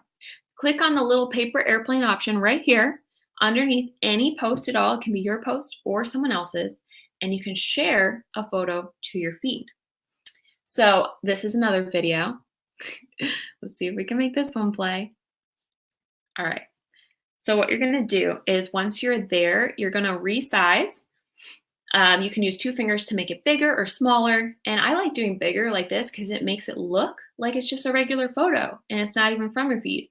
It makes it look like it's clickable, especially if you write something like tap here to find out blah, blah, blah, whatever you're writing about. Or you can use the GIFs and do a tap here GIF. Just remember though, if you're doing this with somebody else's photo, Instagram does not let them know that you did that. So go to this little @ tag, or you can just do it in text, and tag the person so that they actually know that you're sharing their photo. And you can put it, I like to sometimes put it right here so people don't even notice it, or I like to hide it behind the photo like that. And I hope that's okay. That went really quick. So I hope that makes sense, guys. Okay, the next tip is the color spectrum. All right, this one's really fun too. All of these I have videos because it's easier to show you than to try to just explain. So if you're drawing or doing text, you can touch these color options and hold like that, and you get a huge spectrum of color that will open up to you. You can drag your finger along it to choose any unique shade that fits your branding or just your favorite color. So there you go. I made a little like unique color right there. This next tip is a solid background or a see-through background. Oh my gosh, I love this one. I do this one all the time. So I'm going to press play. If you're in the drawing option, which I am here, you can choose a specific color and then tap and hold on that color and hold on the screen to make it solid like that. And I just clicked back. And then if you click the see-through option, which is that second one, you can get it to look see-through. So I'm going to do it again really quick. This is black see-through, and then I make it solid on the left there, tap and hold, and it becomes solid. Okay, I hope that makes sense. The next one, by the way, practice this if you want to try this. It just takes a little bit of practice. The next one is the text rainbow. This one's really fun, and it's like a color slide. It does take a little bit of practice. It is pretty tricky. But the trick is to highlight all of the text that you want to make into a rainbow, and then you're going to slide across the color spectrum that I showed you guys with one thumb while sliding across the text with the other. So you're doing multiple slides at the same time. It's very complicated. And there is a text rainbow. So it's just like highlighting parts of the word at a time, and that is an ugly text rainbow. So I tried another one. I was like, try again. If it doesn't work, try again. So this one I'm going to show you again. You highlight all the text. I screw it up sometimes. It is very tricky. And then as you rub your thumb across the text, you take the other thumb and scroll across the color spectrum. Just try it for yourself. It's going to take practice.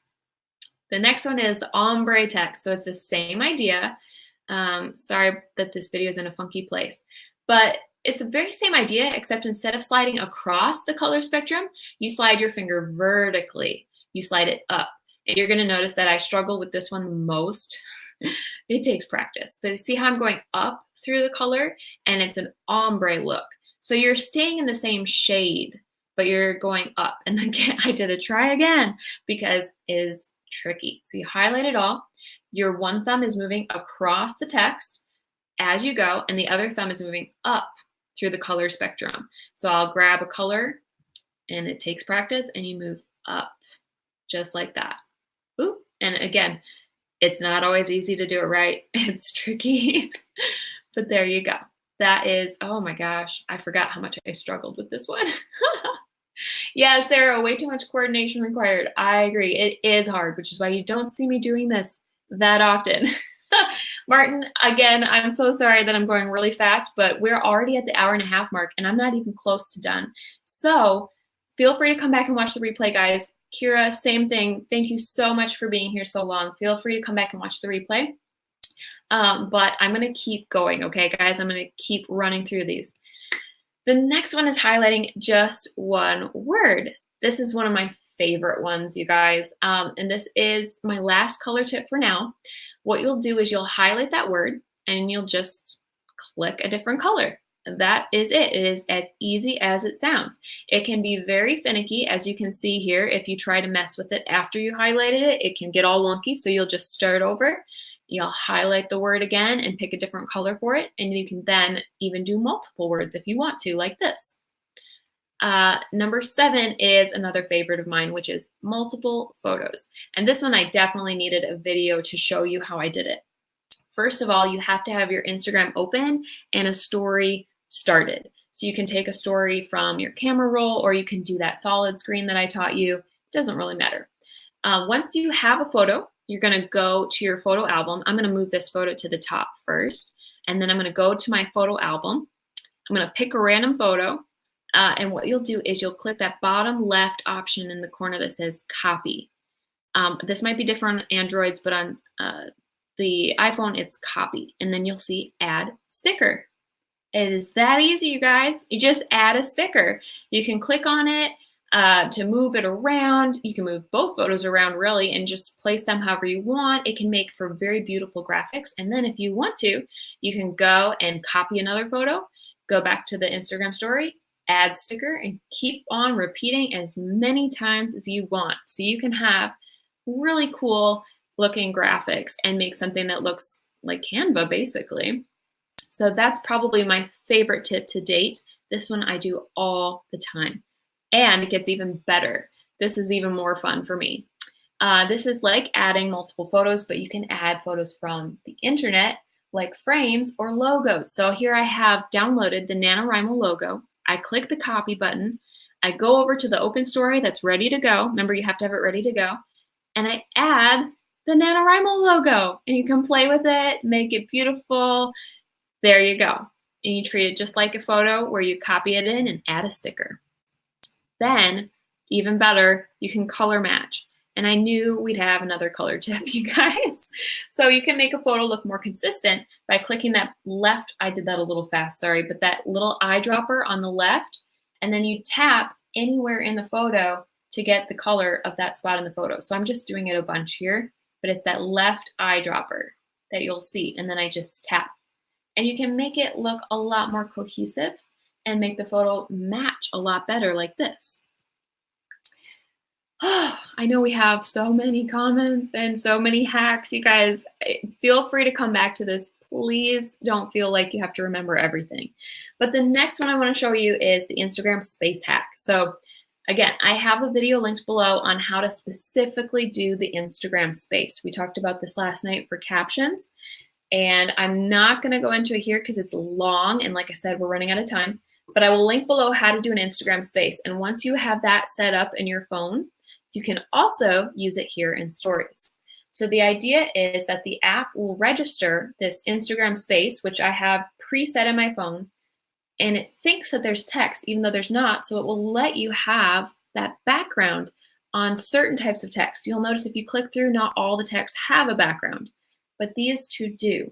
And so it will create a cool bar of color that you can, move around and put behind things. Instead of trying to draw one, you can get a perfect bar of color like this. All right, I put 11 through 20 because I'm about to play a video for you with a ton more tips all in one, trying to kind of compile them in one, because everything in these like little features that Instagram has here can make your story more engaging, which is our goal, you guys. Remember that GIFs, like we're gonna do the tap here GIF, or the corgi GIF is in my branding and all that kind of stuff. It can make the photo more exciting, more engaging, and keep people sticking around and wanting to watch them. But there are other features here as well, which I'm gonna skip to if it'll let me, because you guys kind of know about all the fun gifts, I would hope at this point. And you can actually use things like the questions feature or the polls feature or the votes feature. All of those things can make your audience feel more valued and can help you have a connection with them and bring more people, to engage with you. And then those people will then see your posts and all that good stuff. So I'm not going to go super in detail into this because you guys know, like, you just click on them and you'll figure out how to use them. They're very self-explanatory. But just know that if you can use the ones like polls, questions, votes, etc., those ones actually tell the algorithm that people are engaging with you. You can even add your location, which I tried to do here, but my video is freezing, and just utilize the options that they have for you there. Okay, let me pause really quick before I go into the other trying on my tablet and lost. Okay, so Martin, you do have to play with them. It takes time to get comfortable and used to them. Timmy, I'm so glad you guys like this. Yay, Jennifer. Yay, Sarah. Okay, so like I said, don't feel like you have to memorize all of that. Feel free to play with it. Feel free to come back to this point in the video and just try things and try one at a time and just get comfortable with it. But those are just the Instagram hacks. Now I want to cover so many other growth strategies. Just touch on them, the very tip of the iceberg for time of day, business accounts, how you can grow from other people's audiences, giveaways, photo challenges, IGTV, live streams, Instagram ads, and more. We're already over an hour and a half. Thank you guys for sticking around. The ultimate strategy, I think, to beating the algorithm, or to say it more kindly, since the algorithm is meant to be good, using the algorithm to your benefit is to watch what time of day you post. So it's important we address times of day really quick because Instagram is very in the moment. I showed this illustration last night. I think it's easier to just show you again than to try to over-explain it. If you post at 9 a.m. and 75% of your followers are already on Instagram, the post is going to be boosted by them liking it and commenting and so on. And the algorithm will see that and they'll boost it to more people and it will lead to a cycle of engagement. But scenario number 2, if you post in the middle of the night when nobody's awake and nobody's really seeing it or liking it or commenting, Instagram will bury the post. So you guys probably knew that, but it really helps to just be aware of it. Like, be intentional about what time of day you post. And the business analytics, if you get a business account, which is free to switch over to business accounts, will actually show you the best times of day to post, who your audience is, which photos do the best, when your audience is online, and more. So I just really quick wanted to tell you how to set it up. If you go to your profile, again, you can come back to this and watch it when you have Instagram handy. Go to your profile, tap the upper right corner, tap settings, then account, then click switch to professional account and tap business. You can even set up your business account to be connected to a Facebook page if you have an author Facebook page. And then they are connected and it will post all your Instagram photos to that if you want. Once you have it set up, though, keep in mind it only shows you your analytics going forward, not your past analytics. So you can only see what happens after you set it up. So I'm going to show you my business account and I'm going to walk you through just a few things about this. So the very first picture, what you do to see your business account is that insights, the second one down. That is your business account insights. Then in the middle, now that we're in the insights, you're going to see your content. So it says I did 106 posts this week. I did 54 more posts in this particular week. Now you might be like, Bethany, I didn't see you post 54 times. Well, no, it's counting stories. I did a lot of stories this week and it's letting me know that. It also shows me the feed posts that do the best. So underneath there, you'll see that top one that has 3,191 impressions. That's how many people saw it. That's the photo that got the most exposure recently. You can go in and see all and see kind of your of all time. But then I'm going to switch over. You'll see that this middle one is content. And then the next one I switch to activity. And I got to take another drink. I'm so sorry, guys. Ugh. I'm getting very, very sore throat. Okay, so in activity, it shows you a lot of cool things. It shows you who's interacting. It shows you which days there's more interaction. Like on Wednesday, I had way more.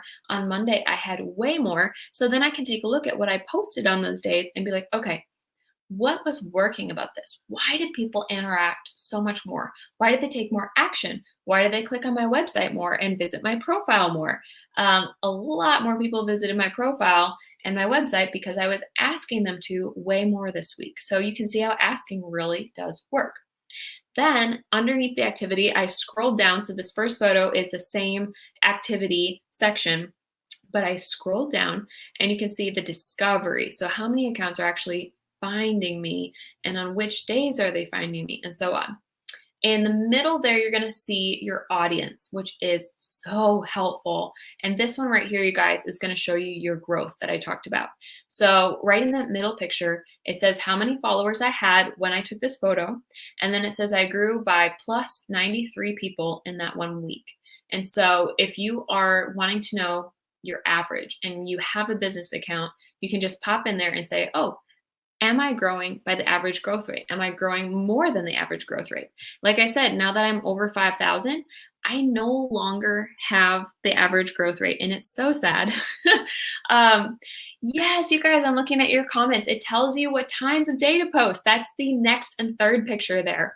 Okay, first of all, I should mention the gender thing. It tells you like who your audience is. And there's more on your audience that you can scroll through, but it tells me that most of the people who follow me are women. But there are about a quarter men following me. And then my favorite thing actually of all of these is it tells you what times of day your followers are online.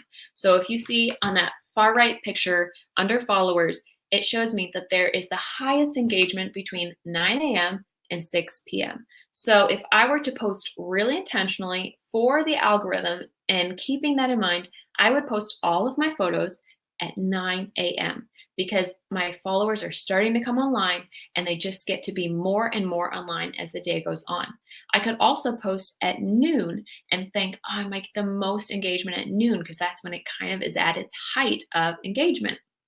So just keep that in mind that you can actually see like when should I post? If you are maybe in a different time zone, like Timmy is mentioning, then maybe most of your followers, although I'm guessing you have a lot of followers in your time zone too.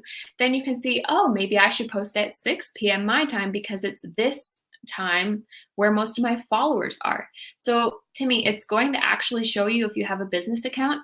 It's obviously you can see that some of my followers are online at 3 a.m., but I'm not going to be posting at 3 a.m. You're going to pick the time that your analytics are saying the most of your followers are online. That's the idea. So Martin's saying most followers at noon and then 9 and 3. So Martin, you might test this out and start posting at noon when you post and be like, this is when I'm going to get the most engagement. Because remember, it's all about engagement. It's all about taking advantage of the algorithm. And like those two scenarios I showed you, you are going to set yourself up for success if you post when the most people are online. I feel like I missed some comments here. Let's see. Please giveaways. Oh, yay! You're going to run a giveaway. Okay, yeah, we'll definitely touch on that. Let's see here. It tells you which time of day to post where. Oh, okay, yeah, so we touched on that, Sarah. Kiara says, I have a business account and had no idea this was there. Yeah, it's so helpful. I do want to mention for you guys, once you switch to a business account, here's all the pros. The one con, just so you know, is that Instagram will then really want you to pay for ads because they'll be like, oh, you're a business. I bet you want to do an ad. So that is the one downside, but I think it's worth it personally. It's a personal choice. You can also track your numbers and track all of this and try to figure it out yourself. But I just love being able to see it. So there you go. That is the Instagram business. Okay. We're going to move on to other people's audiences and hit it really quick. So I just had a very brief note about this. Honestly, other people's audiences have people who have never seen you. And so if you can, find a way to utilize their audiences through giveaways, photo challenges, sharing things that might be reposted, or just supporting other people genuinely, they may also support you in return, and you will get seen by their audiences. And remember, more eyeballs means more engagement and more growth. So the first thing is giveaways. You've seen me do a few of these recently, both on Instagram and here on YouTube. But just in case you guys missed those or you're watching this later, I wanted to do a really quick review.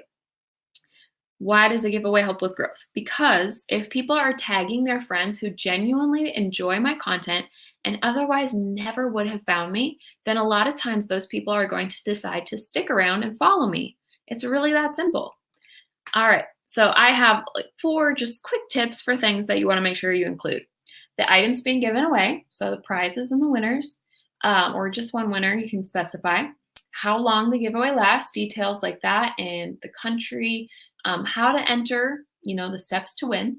And then last but not least, I always recommend keep it simple. A 10-step giveaway is going to lose people. They're going to be like, that's too much work. I don't want to do that. But a piece of cake entry will draw people in, because why not? So if it's super easy, you're going to draw a lot more people for your giveaway. That's my ultimate advice. Photo challenges are also amazing for growth because they are more organic engagement. They're almost like an engagement group or a focus group or whatever you want to call those people who intentionally come together to like, comment, and support each other's content for a specific amount of time. Whether you're starting a photo challenge, like joining one, or you want to like make one yourself, I have found this incredibly valuable. And when I first joined Instagram, I did a lot of photo challenges, a couple week-long ones by other people, and then I made this one myself, just for a fun example, because I loved this one. I have grown way faster through photo challenges. I have found these to be super helpful because they actually automatically do a lot of the things that we're talking about today. They make your focus or your content more focused and niche. They help you interact with people, and they really, really help with engagement. And this is also the one time where people do search hashtags, so the hashtags become valuable too. I should really quick check the comments. I'm sorry, guys. I'm busting through this. Let's see here. Sarah says, I just went shopping for my giveaway. It was so fun. Yay! Andrea says, every time I post on my business account, I get the promote button. Yes, that's what I was talking about, where Instagram wants you to do ads, where they're pushy about it. And I will talk about Instagram ads briefly, so hold on to that question. Sarah says, how do you track all the people that enter, especially if you require a couple steps like follow me? So again, I try to make it like 3 steps or less. And tracking the people that enter, you can do it manually. You can like write it in a notebook, or you can write it in a spreadsheet. If you have them sharing in stories and your giveaway is longer than a week, or longer than a day, I mean, like if it's a week-long giveaway, definitely check in on stories once a day so that you don't lose those entries. And that can be really helpful. I just like using a spreadsheet personally. Let's see here. Martin has given away our author platform books. Awesome. Or you can give them away. Yes, absolutely. And yep, you can totally do a giveaway with that to other writers, and that can be really fun. We are getting so close to done, you guys. The next one I want to talk about again is that reposting and sharing things that can be reposted. And I want to emphasize, this is only good if you're doing it genuinely. People can tell when you're being fake, so only do this if you're genuine about it. Supporting other people by sharing, reposting, promoting them, etc., genuinely is fantastic, because just honestly, they will often support you in return. So it's basically like sharing audiences with your friends. If you're sharing your friends, then they're getting new followers from you, and vice versa. So this is, again, genuine. Do this with relationship. I want to touch on IGTV briefly, although I'm not going to have time to go into detail on this because you guys, you're amazing. You've been here almost 2 hours. But really quick, Instagram loves when you use all its features, and it tends to promote you more, especially when you use newer features like this. So no pressure at all to use IGTV. But if you are comfortable on camera and you want to try it, even if just for one video, if you have something fun you want to share, give it a go. you'll notice that I have shared a couple videos and that's it. And I really just don't do it a lot. But then if people want to watch my IGTV, I have them there. Live streams, again, we don't have a lot of time to cover this, but just like IGTV, people don't do live streams very much. So Instagram will push your live stream like crazy if you decide to do one. I'm sure you've noticed it when you're on Instagram, somebody goes live, Instagram's like, hey, they went live.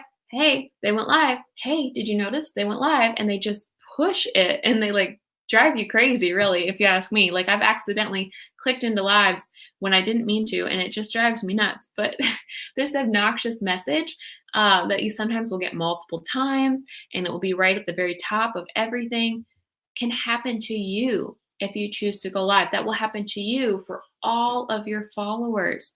So if you choose to go live, my favorite advice from Brittany, my CP, is to think of it like an online party and have a reason to go live, have something fun to talk about, and keep it entertaining and fun and exciting, and keep it valuable. All right, last but not least, the Instagram ads. These can technically be very effective for those of you who are asking because they can break you out of the algorithm rut and show your stuff to more people. But just be aware they're only as effective as the content itself. And they're also very short term. I've only done one, maybe two, I think just one Instagram ad ever. And what I noticed is that as soon as the ad ended, all those likes and comments went away. And I was so frustrated with that. And that's why I've never done an ad again. But once Instagram knows you're willing to pay for ads, they may try to get you to pay for even more ads by showing your content to less people. So it can be a vicious cycle. And I would not recommend doing ads unless you're sure you want to do it, because even if you do just one ad, the Instagram algorithm will say they might do more. Let's show their stuff to less people so that they do more ads. And I just personally, I didn't really enjoy them, but I do think they could be helpful for very big events like a book release. But I think they're almost a shortcut to like almost like buying followers. So if you guys didn't see my post on this, I'm gonna like show my face again. If you guys haven't seen my post about buying followers, then you won't know this, but it's just not worth it. It hurts your account. It's just so bad.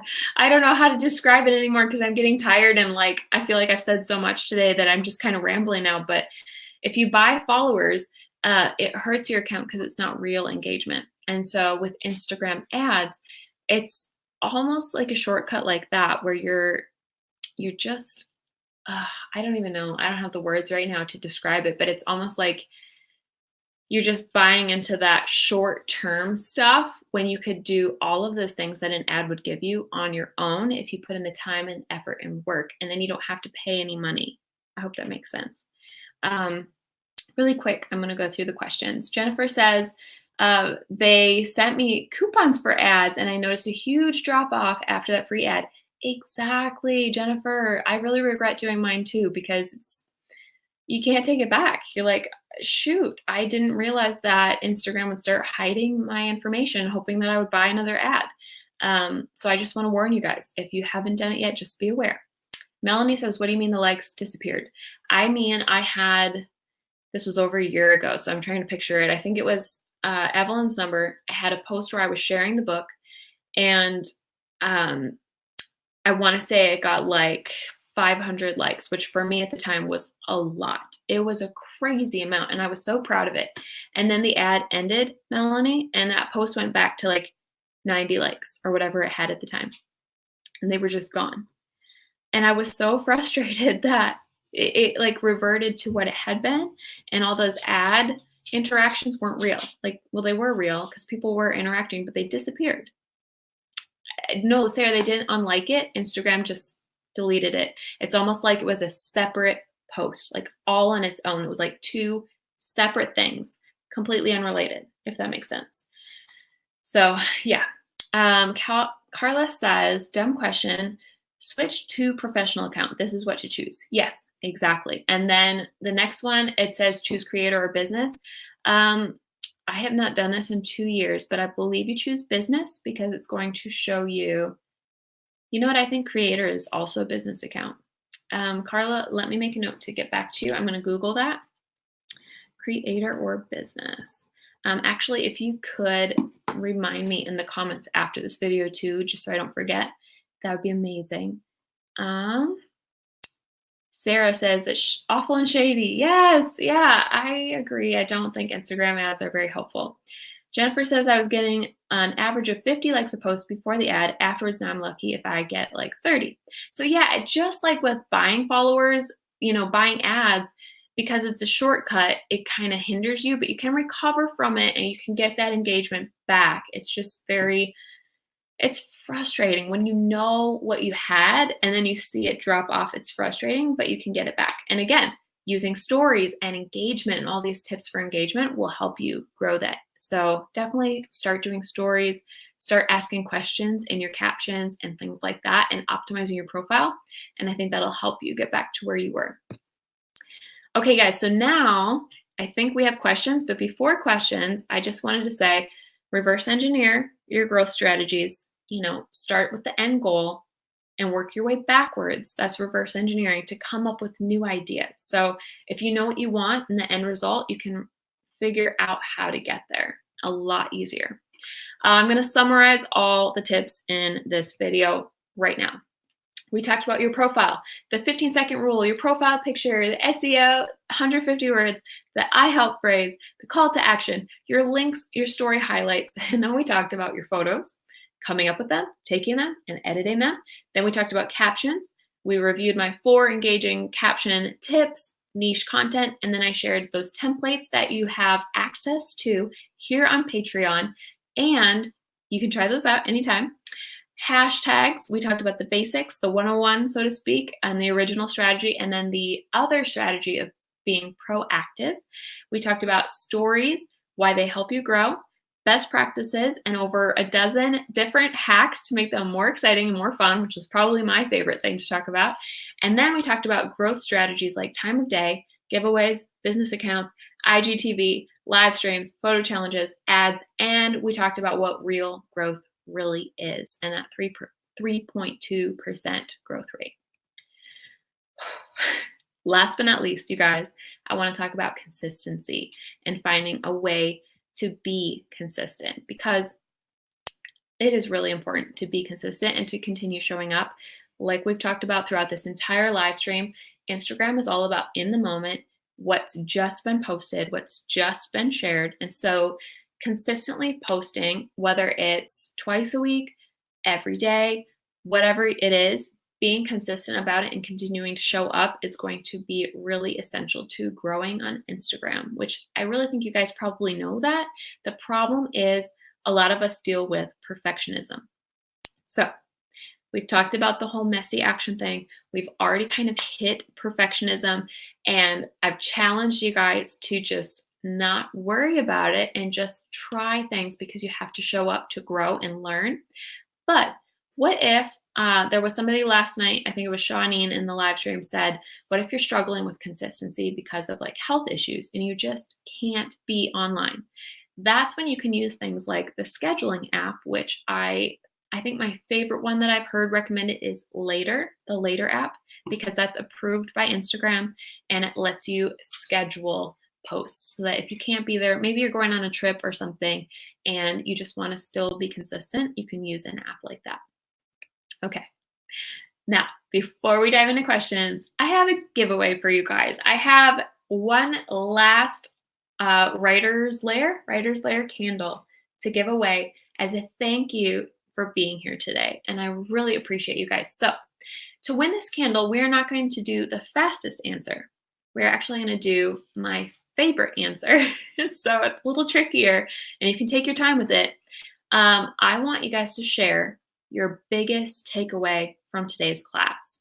I'm going to pick my favorite answer, but I also hope to share your answers in the future if you enjoyed this class and what you enjoyed about it, your favorite takeaway, and just if you enjoyed it. So please let me know in the comments what you got out of today's class.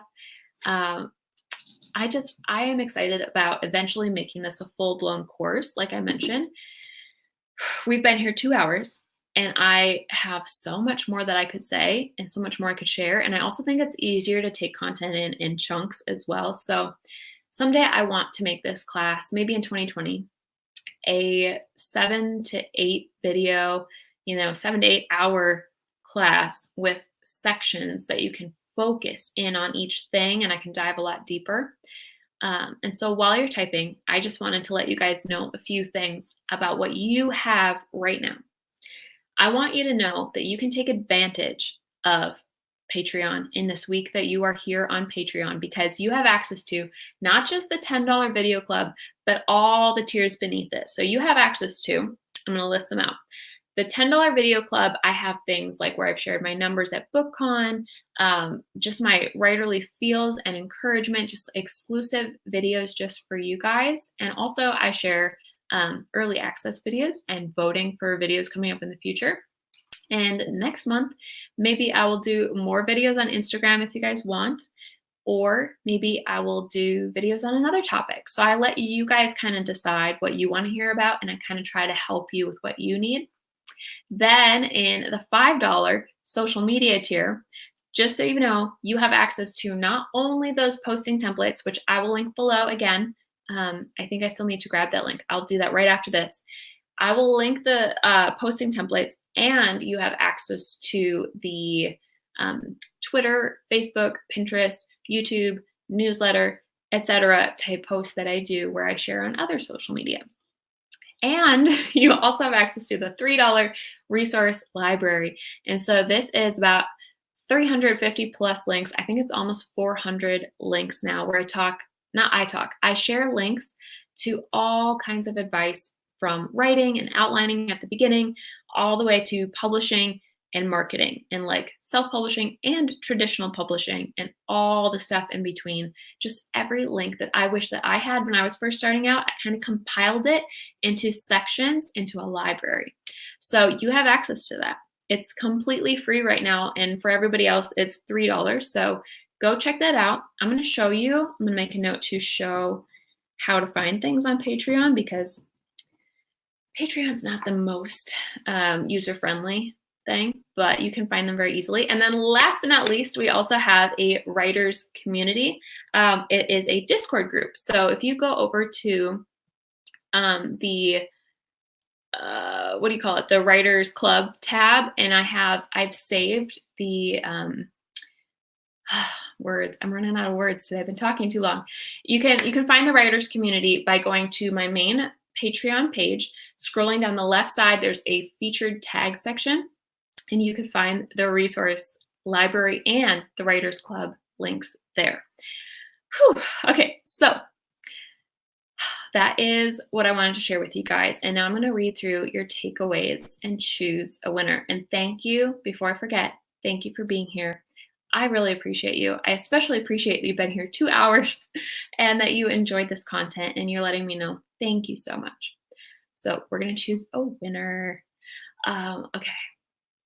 See if I can do comments in StreamYard. Nope, it won't let me. Okay. Oh, you guys have so many good comments. I love this. Okay. Jennifer says, later's been so helpful for me. I have chronic migraines and it's a requirement for me. That is so cool that you use it already. I love that. And I'm sorry you have migraines, but I love that you are really smart about finding an app that works for you so you can continue to show up. Timmy, you're so sweet. Thank you. I know I cannot win. Just wanted to say this. You are the sweetest. Thank you so much. Let's see. Sarah, favorite takeaway. The truth about hashtags and a more genuine way to interact with people and organically grow your account. Jennifer says, messy action is always better than doing nothing. Love that. Perfectionism has held me back too, Jennifer, and I love that. It gives you permission to just try and not feel afraid of things. Leslie says, realizing that stories reach much more than my feed was huge. Definitely going to start doing more consistent stories now. Yay! Laura, and by the way, I hope you guys are all in the US. I should have said that because shipping is like $25 overseas outside of the US. So unfortunately, this is US only.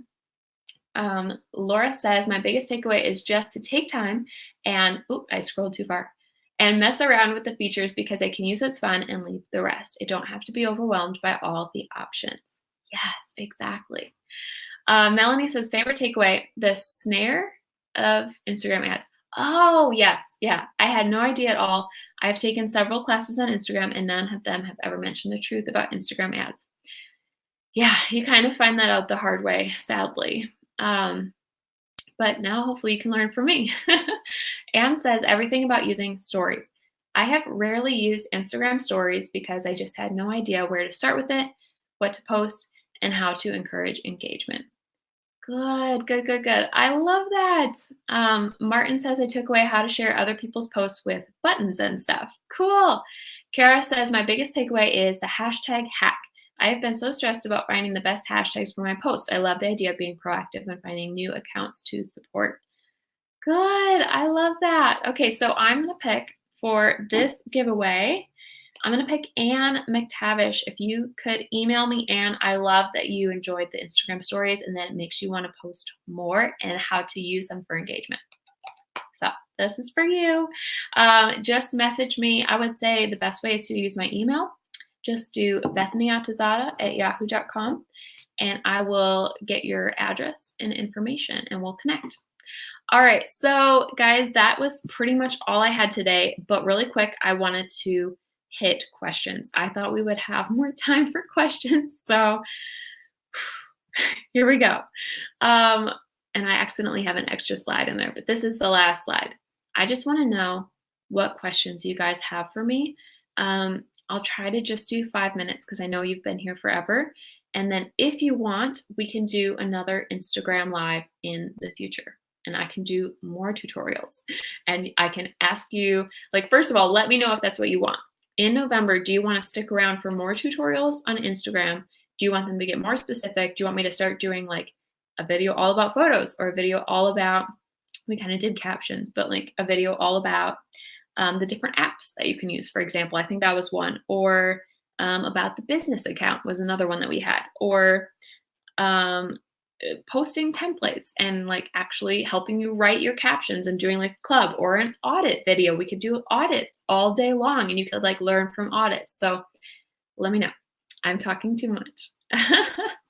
Let's see. Yay, Sarah, I'm so glad it was helpful. Thank you, Jennifer. Sarah wants to do newsletters for the next live stream. Very fun. Let me know if anybody else wants that too, because I'll try to do like a vote. Yay, Anne. And Laura says more Instagram tutorials. Sweet. I didn't quite get the background change in stories. How do you do that again? Oh, okay. Let me show you like physically. Okay, so let's go over to stories. I'm going to just do normal. And what I will often do is I'll just take a photo. So there's my guitar. It's not very pretty. I want to make sure you guys can actually see this. Hold on. Okay, here we go. I'm on the right side. So I took a random photo. And then I'm going to go over to the drawing option. And once you're in draw, you have these two options on the left side. So right now I'm in the solid option. And if I click a color like pink, and then I just touch and hold, it turns that color. And I'm going to click undo and I'm going to show you the see-through. So that's that second option there. And if you touch and hold on, let me do it right. There we go. So see-through.